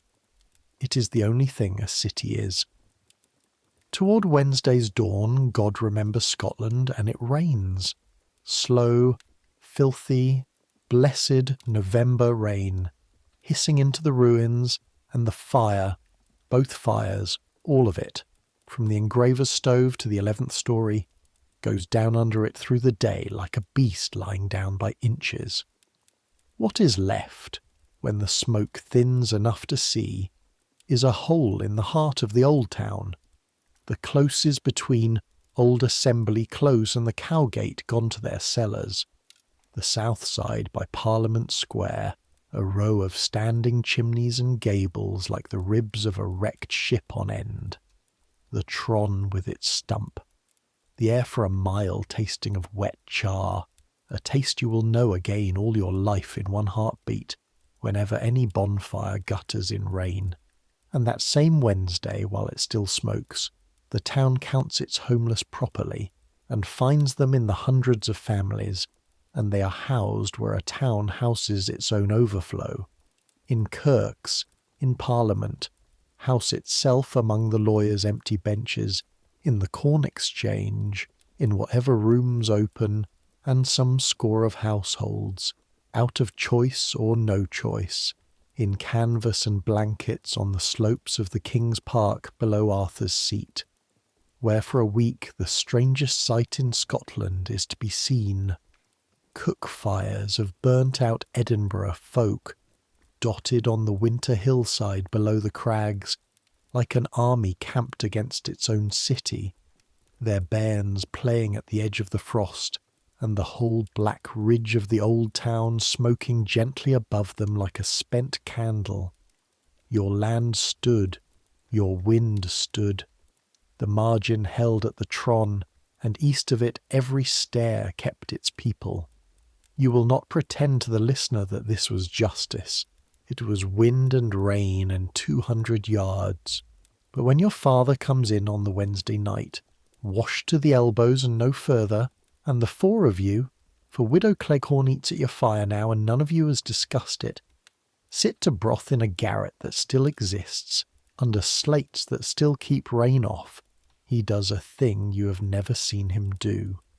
He puts his two hands flat on the table and bows his head and says no grace aloud at all. And that no grace, that silence with the rain on the slates and the smell of wet char in it, is the most thanksgiving you will hear in your whole life. The fire of Edinburgh was over. It had burned from Monday night to Wednesday, and now, because this is a story for sleep and because the town itself had to learn the same lesson, comes the long, slow human part, what a street does on the morning after the worst thing, and the morning after that, and all the mornings of the winter until the worst thing has been carried, the way everything on this street is carried one load at a time, up one stair at a time, on backs that were never asked if they were willing. The first thing a burnt town does is stand in a queue. You would smile at it if smiling were in season. The old town, which taught you queuing at its wells before it taught you your letters, answers catastrophe the same way. Queues at the police office with names of the missing. Queues at the session rooms where the Kirks hand out bread and blankets, and within days. This is the part that even Lucky Fife, who believes in nothing softer than her own fire irons, reports with a kind of wonder. The subscription. Money for the burnt out gathered at the banks and the newspaper offices, and it comes from everywhere at once. From the great names first, as is proper and as is advertised, but then from the country parishes, from Glasgow that loves Edinburgh the way a brother loves a brother, from London, from regiments, from kirk plates in villages your stair could not find on a map, and the line in the paper that Mr. Atoun reads aloud on the landing to whoever is passing twice, because his voice misbehaves on it the first time, from fisher villages along the shore who are not rich, collections of their own, carried up the hill in oilskin bags, thousands of pounds before the year turns. It will be argued over, misspent in places, spent well in others, as all such money always is.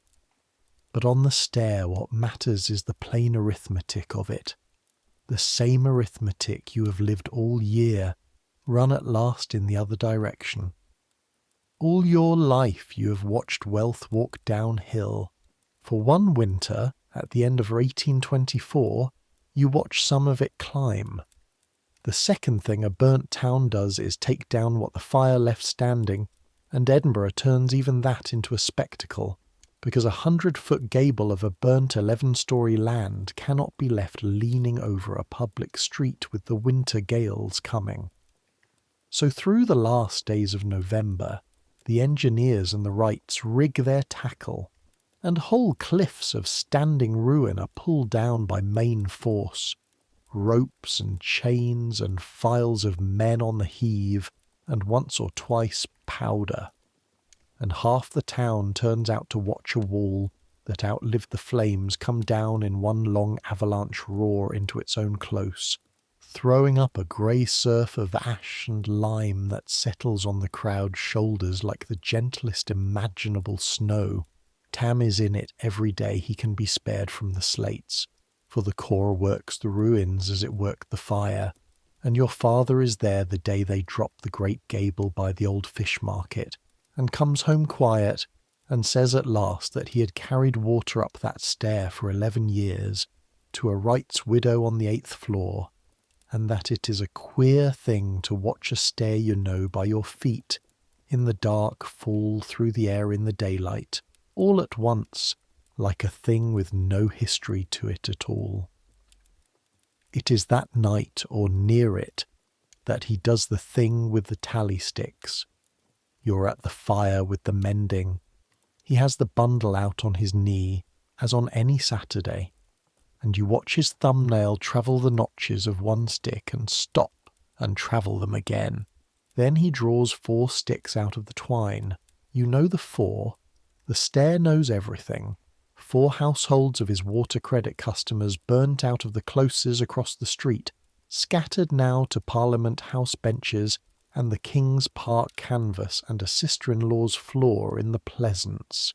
And he reads each one a last time with his thumb, the whole winter's water written in hazel, 3 shillings here, 4 and 6pence there, a season of climbed stairs owed him by families who now own a bedsheet and a cooking pot between them, and he leans forward and posts them into the fire one at a time like letters.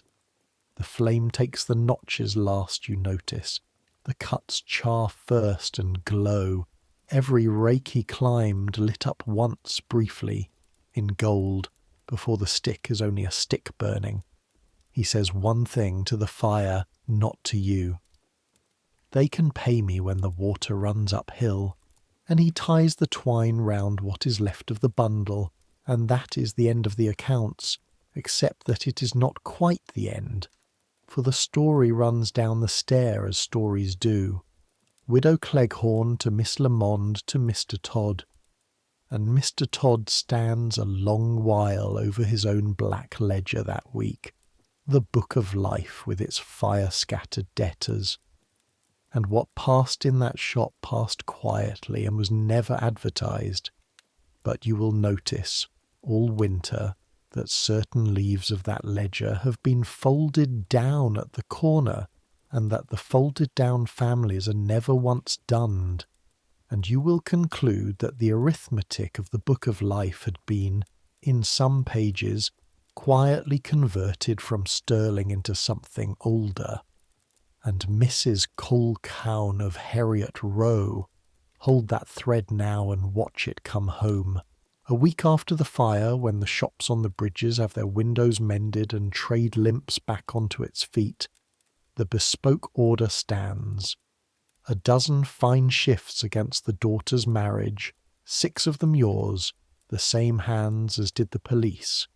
But down with the pattern pieces through Macfarlane's boy comes a second parcel, addressed in a lady's hand, not to the shop, but to Miss Lamond's needlewomen, Old Town, by name of Nun, and meant for all. A bolt of good grey flannel, a paper of pins, a guinea's worth of sewing silk, and a note of 3 lines which Miss Lamond reads out once, flatly, as if defying it to move her, in which a lady of the new town begs that the enclosed be of use to the workers of such places as have suffered in the late calamity. Such places, the very words come back down the hill a year later, worn to kindness now, the way the stairs' steps are worn. and hopes that the trimming on her daughter's shifts may be done, if the hands are spared, by those that did her police, of whose work she has often had occasion to boast. Silence in the scrubbed room. Miss Lamond folds the note with 2 creases, exactly, and puts it in the drawer with 30 years of the other kind. Well, she says, and then, because the age of miracles is evidently upon Scotland, the woman has taste. She kent good bows when she saw them, for all it took her a 12-month to say it. That is Mrs. Colquhoun's whole appearance in your life. A returned pelisse, a bolt of flannel, a boast you never heard with your own ears. You will never meet her. On this street, that is what a closed account of justice looks like, and you bank it, and by candlelight through December you sew 6 bridal shifts so fine that somewhere down the hill, at a wedding you will never see, your seams walk up a Newtown aisle at 40 stitches to the inch. The corps in those same weeks is having its reckoning too, for the town, having watched gold-buttoned confusion shout across its young master's head, while the High Street burned, does at last the sensible thing Edinburgh always does eventually, after the harm. It writes the lesson down. Before the winter is out, it is settled and printed that at every fire hereafter, the command is the firemaster's and no other man's, not the sheriff's, not the bailies, not any helmeted gentlemen amateurs. One hand on the town at last. The corps buries its dead. 2 of its own out of the 13 the papers counted. Men 3 weeks in their uniforms. You did not know them, and this story will not pretend you did, but Tam knew them, and your brother at 17 walks behind the coffins of colleagues through streets still smelling of wet char, and comes up the 9 flights that night older than he went down them, and stands his helmet on its nail, and says from inside the box bed, to the dark of the garret generally, we're to drill them more for it. He says, he on Tam's lips that winter only ever means one man. He says the town may sleep because we dinner, and within the week you hear it again in the black of a Thursday morning, 3:30, boots on the stair, and then, far off up the mile of street, the grind of engine wheels on the causeway stones and young men's short plain voices keeping the count. The sound of the young corps learning its trade over the ashes of its first defeat, in the dark, while Edinburgh sleeps. And here is the strange gift of that terrible November, the one you would not have believed in October. The sound is a lullaby now. The whole street hears it so. Drill mornings, folk turn in their beds the town over, half wake, know the grinding wheels for what they are, and go down into sleep again like bairns whose door has been looked in at. December, and the strangest quiet of your life. The midnights with no tron bell in them. The kirk stands roofed and whole below its blackened stump, but the congregation is put out while it is made safe and seemly again, boarded and mended, its burnt stump capped against the weather. The fine new stone steeple it will one day wear is years off yet. A subscription and an architect away. And so the Tron's folk worship that winter as guests, in borrowed pews at borrowed hours, and your family sits in a strange loft under strange rafters, among the other burnt-out congregations, all the displaced of the town's south side shuffled together like 2 packs of cards, and on the first of those borrowed Sundays you see your father, before kirk, take the lead tokens out of the tally pocket and look at them in his palm, the small stamped discs of a kirk with half its head, and you watch him think about it, whatever it is that a man thinks holding the only coin he owns that buys nothing, and then he puts them back in the pocket, wood and lead together as they have always ridden, and buttons it. The seat is bare board in a loft that no longer exists in the shape he paid for. The token says we belong on this street, and the street, though it is short a steeple, and 4 closes and 13 souls, is still the street. You will find those tokens decades from now in a drawer, you and Tam, when it comes time to clear a certain garret, and neither of you will need to be told what they were kept for. Hogmanay comes up the stair like warmth from a lower floor. It is not a merry year's end. Nobody proposes that it should be, but it is a kept one, which on this street is the better thing. Lucky Fife's cellar on the last night of 1824 is packed to the sweating walls. Her houff was a refuge in the Fower week, soup at no reckoning, burnt-out families sleeping on the sanded floor among the oyster barrels, and the wind has not forgotten and will not. And at the back of midnight, when the year turns with no Tron bell to turn it, and St. Giles must do the office for the whole ridge alone, the singing that comes up through the cellar grating into the black wind is low and thick and older than any of the night's griefs. Hector MacNeil first foots your garret at 1 in the morning with a lump of coal the size of a Kirk Bible, and his Gaelic blessing that none of you has ever understood a word of, and none of you would trade for a psalm.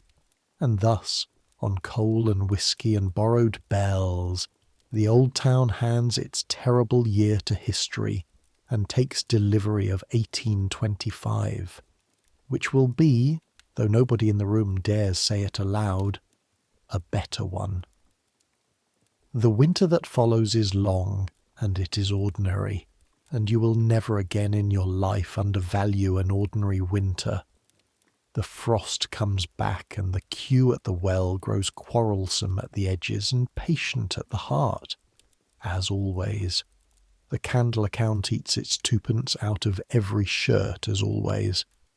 Your father's tread on the 6th floor is slower again than last year, and you note it again, and say nothing again. But the year has left its marks on the stair the way a flood leaves its line on a wall. And through that winter and into the spring you watch each mark settle into the permanent shape of things. Widow Cleghorn refills the cruise lamp in January. You're there when she does it, because she borrows a rag of your wick cotton for the doing. The old iron cruisy scoured, a fresh finger's depth of whale oil from Mr. Todd's best barrel poured, with a hand that does not shake. The lamp set back on the mantel shelf in its exact place, 1 inch settled, like the cat. Not a word about the fire night, the 7th landing, the 4 floors of Kant's land that went up and down all night by her one flame. You are 19, and you cannot help yourself. And what's this one for, then? And Widow Cleghorn looks at you over the top of her lace frames with 60 years of this street in her eyes and says, "The next one, bairn. There's a next one. The trick is only that it should find you wi' oil in the hoose. You will keep a filled lamp on your own mantel shelf all your life, in rooms this old woman will never see, and every soul who asks you why will get her answer in her voice." Hector MacNeil lets the chair go in February. It happens the only way it could have happened, which is the kind way. A burnt-out grandmother from the old fish market closes, 86 years old and unable for stairs, is to be moved at last from the Parliament House benches to a daughter's room away down in the Canongate, and there is ice on the causeway, and no cart can be trusted with her bones. And somebody, the stair, no one in particular, the stair itself, remembers what stands under sailcloth in the driest cellar of Kant's land. So the sedan chair of Hector MacNeil and his dead partner comes out into the daylight of 1825, gilding faded to the colour of old honey, and Hector fronts the poles, and Tam taught the step in 10 minutes at the stair foot, short paces, never in time with your partner, a chair must glide, takes the rear, and the last fare ever carried in that chair goes down the whole ridge of the old town wrapped in 3 shawls like a queen of the ancient kind, with half the wind walking escort. When they set her down, the old woman asks what is owed, and Hector tells her, gravely, in the voice of 40 years of gentry, that the fare was settled by a lord of session in the year 92, and there is a trifle outstanding to her credit yet.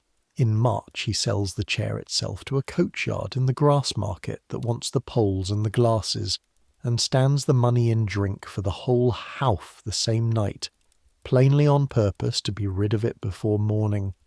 And if you want to know what the end of a trade looks like, it looks like a Highland chairman of 66 dancing something, strathspey shaped between the oyster barrels, while Lucky Fife keeps his gill safe on her own shelf, and calls him a daft old stot with a tenderness she would deny under oath. He carries coals and water and other folks' furniture to the end of his days, does Hector, and his back never bends, and the cellar never loses the smell of sailcloth. But from that March on, when the bairns of the Wyn pester him for the story of the singing judge, he tells it sitting down at leisure, like a man whose ship has finally come into port empty and been paid off honest.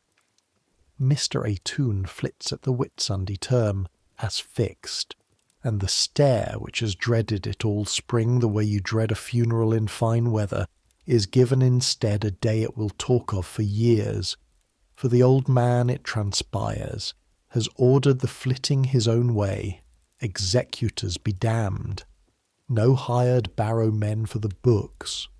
The books, 400 and more, the wall of them, Scotland's law and Scotland's poetry and calf bindings older than the Union, go down the 9 flights of Cant's land on the backs of the stair itself, by his asking, "Your father, Tam, Hector," the bell bairns with a volume apiece, and their faces terrible with responsibility, hand to hand and landing to landing, an hour and a half of it, the whole vertical village turned into one spiralling chain of books, and the old man standing at the stair foot in his powder and his best coat, receiving each armful into the cart like a magistrate taking oaths. He shakes your father's hand at the end. 30 years of Sunday bows, and now at the finish the hand. "Davy," he says, "and none of you knew till this moment that he had your father's Christian name at all. Ye carried my water up this stair when I could pay ye, and ye'd have carried it when I couldna. That is the whole of the law and the prophets, and I have been 50 years in the law, and never said it better. And to you, at the last, with the cane already pointing down the wind toward the new town, like a compass needle giving in at long last to its north, mind the order on the stair, lass." Then he's away down the hill in the cart with his books, one more grain in the long desertion, the last gentleman of Cant's land, and his 2 rooms are let within the month to a weaver's family from Paisley, decent folk, 5 of them, and the stair closes over his absence the way water closes, because it must, because that is what the stair is for. But your father keeps the 3rd floor bow and gives it, every time he passes that door to the end of his climbing days, to the door itself. And the Paisley weaver, a mannerly man having once seen it done, takes to returning it from inside his own threshold, not knowing why, knowing only that on this stair there was evidently once something at this turning that a man bowed to. That is how order outlives its makers. That is Edinburgh, if one thing is. Miss Lamond, in the spring of 1825, begins to teach you to read. Not letters, you have your letters, but the other reading, the true trade. She keeps you back one forenoon when the bundles are dealt, sets a finished shirt in front of you that is none of yours, and says, "Tell me what's wrong with it." And when you find the shamed gather at the second cuff, she does not praise you, she sets down another. All that season, a shirt at a time, She pours into you the 30 years behind the iron spectacles, how a seam lies to you and where it cannot, which faults are the needles and which the lights and which the hearts, what to say to a shop and what never to say to a lady, how to price an hour of another woman's eyes as if it were your own and never dearer and never, God keep you, cheaper. She has no daughter. She has never once said, and will never say, why you? The nearer she comes is on a June evening, the two of you pressing seams at her window with a street noise coming up soft when she remarks, to the goffering iron rather than to you, that a trade dies if it is not handed on, and that she had it herself at your age, from a woman in this very land in the days when ladies of quality lived on this floor, and that the woman told her a needle was the one property the law could never attach, nor a husband drink, and that she has found it so. 50 years from now there will be an old woman in this parish whom young seamstresses call, behind her back and in a kind of exasperated awe, the reader, and she will keep a pressed and folded note in a drawer for 30 years without once being able to say why, and she will be you. But that is far downstream tonight, and one evening at the very end of May, this you must have entire because it is the roof of the whole year, Tam takes you up onto the slates. It is against every rule of the land, and he does it anyway, his trade's privilege, out through the garret skylight with a slater's rope made fast round the chimney stalk, and his hand at your wrist, onto the ridge of Cant's land, 9 stories of Scotland under your 2 feet, at the golden end of a long northern gloaming, and Edinburgh happens to you all at once, the way the new town happened at the end of the bridge, but entire now, the whole of it, nothing withheld. The old town ridge runs away west from under you, a mile of stacked stone and smoking cans, the castle riding its black rock at the top of the street like a fist at the end of an arm, and there, 200 yards up the slope, the healing gap where the burnt closes were, cleared and propped and already growing its scaffolding, the new building rising out of the old cellars, for the town has resolved, with the ashes barely cold, that what was lost will be built again better, wider here, straighter there. The calamity turned to improvement in the practical Edinburgh way. St. Giles lifts its stone crown out of the smoke haze, unburnt, eternal, 161 feet of luck. The Tron stands below it with its capped stump, a soldier at attention in a bandage, and down the hill northward, the other city, the new town in its grid, honey-coloured gas lamps beginning to prick along Princes Street as the light goes, the drained valley between the 2 towns lying in green shadow, a garden now in truth, saplings and gravel walks where the loch drowned its witches, and beyond it all the Firth of Forth laid out like beaten pewter, with the fields of Fife on the far shore, and the last of the sun going down the water to the west. 2 Edinburghs, the stacked and the spread, the climbed and the piped, joined by their bridges and divided by everything else, and you stand on the spine of the old one with your brother's hand at your wrist, and the gulls sliding past below your feet,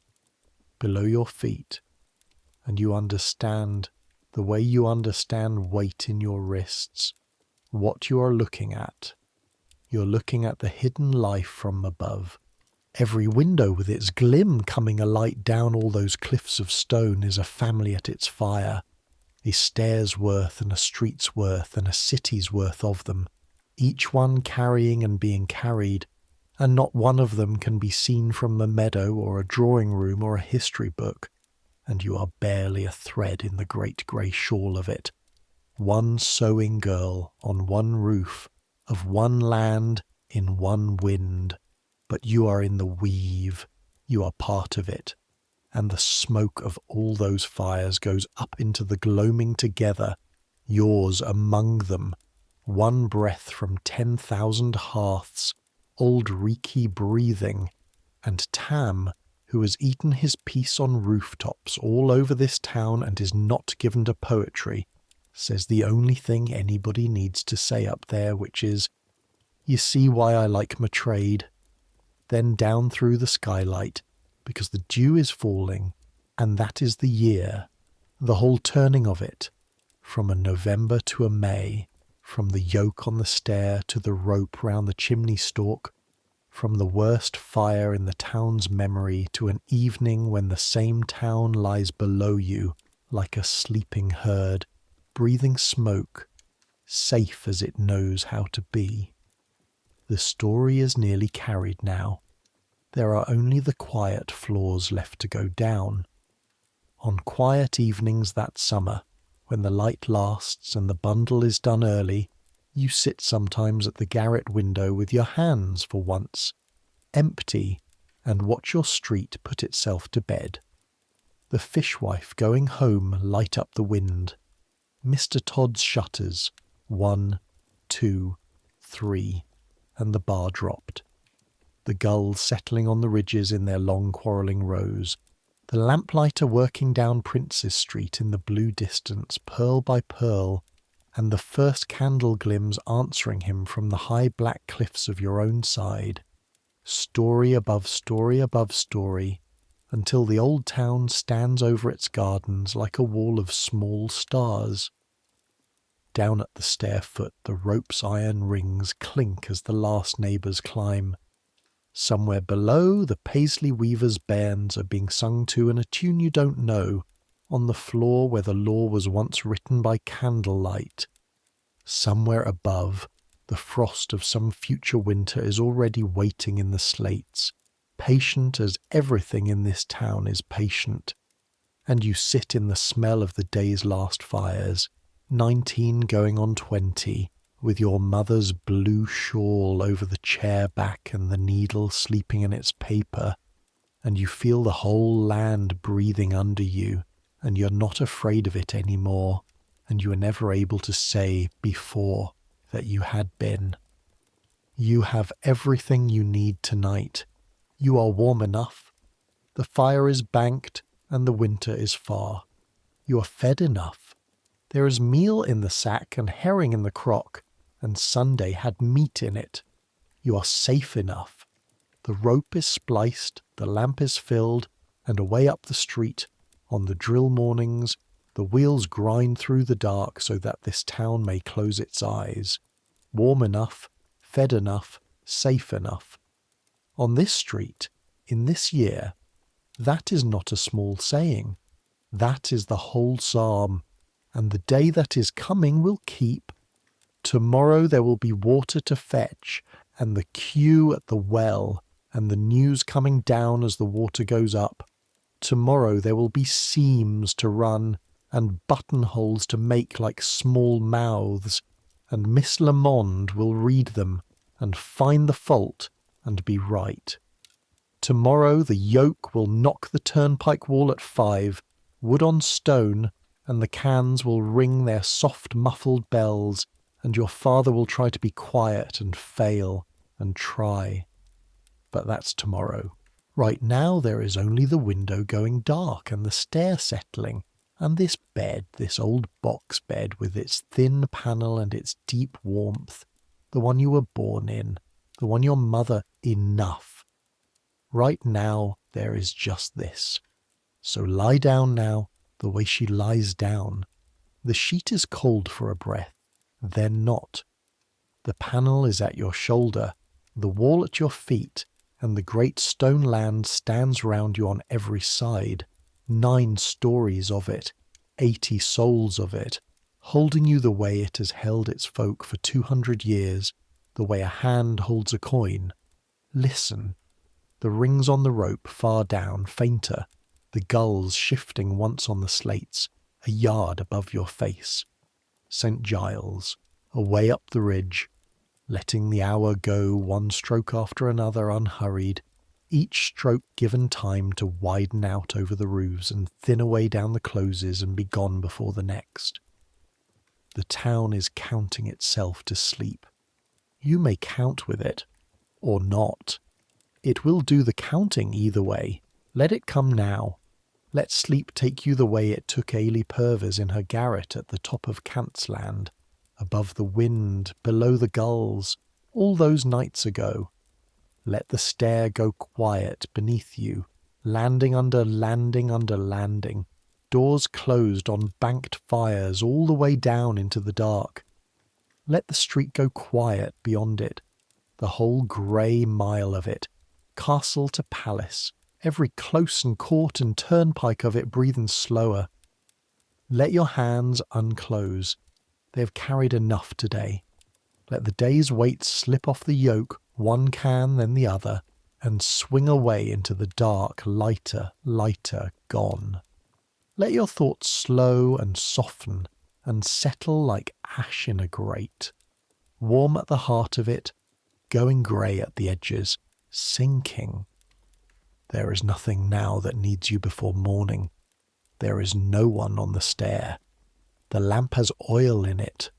The rope is sound. Centuries will pass, you know. The old town she knew will change past her recognising and refuse, all the same, to fall. The burnt closes will be built again, higher and drier, and the Tron will get its stone steeple within 4 years, and a bell to it in time, and stand at its corner yet. The wells will go silent one by one as the pipes climb the lands at last, and the yokes and the cans will hang on nails, and then in museums, and folk will stand in front of them behind glass and not quite believe what they're told about the stairs. The young firemaster will be lent to the world. Within 10 years London itself will come asking, and take him south to build its brigades on the Edinburgh pattern, and to this day, in more countries than either town could name, when the engines run through the dark towards somebody's worst night, they run on rules first written by a 24-year-old in the ashes of the high street. The gentry will come back up the hill in the end. That is the great joke history was keeping. Give it 100 years, and the lofty old lands the quality fled will be scrubbed and pointed and fought over, and the winds walked at midnight for pleasure by travellers from countries not yet made. And the girl herself, whoever she was, and she was many, remember, 100 garrets of her, stitched into one so that you could borrow her eyes for a night. The record closes over her the way the sea closes, quietly, keeping its own. No stone bears her name. Every fine old seam in every museum's christening gown bears her name. You may decide which kind of monument that is. She would not have looked up from her work at the question. But people will still climb stairs home in the dark, feeling for the rail. Still queue and count the queue. Still carry what must be carried for those who cannot carry it, up however many flights there prove to be. Still bank the fire and fill the lamp against the next time, and listen for the feet of their own on the stair before they can sleep. Some things do not change. The order folk keep on one stair does not change. It only changes buildings. The same night is over your roof now that was over hers. The same kind of quiet, made of small kept promises, doors barred, fires banked, bairns breathing. The same as it was over Cantsland on the last night of this story. The same as it was the night before the worst thing, and the night after it, and all the ordinary nights that outnumber both past all counting. That is what the dark is most nights, whatever the papers say. 10,000 households, safe enough, laid down close together. You've earned your rest the same as she earned hers. You've climbed your own stairs today, however they were shaped. Set down the yoke. Leave the lamp its finger of oil. The last sound is always the bell, and the bell is patient. Let it strike without you. Sleep now, the whole stacked house of you, floor under floor, going dark. Good night.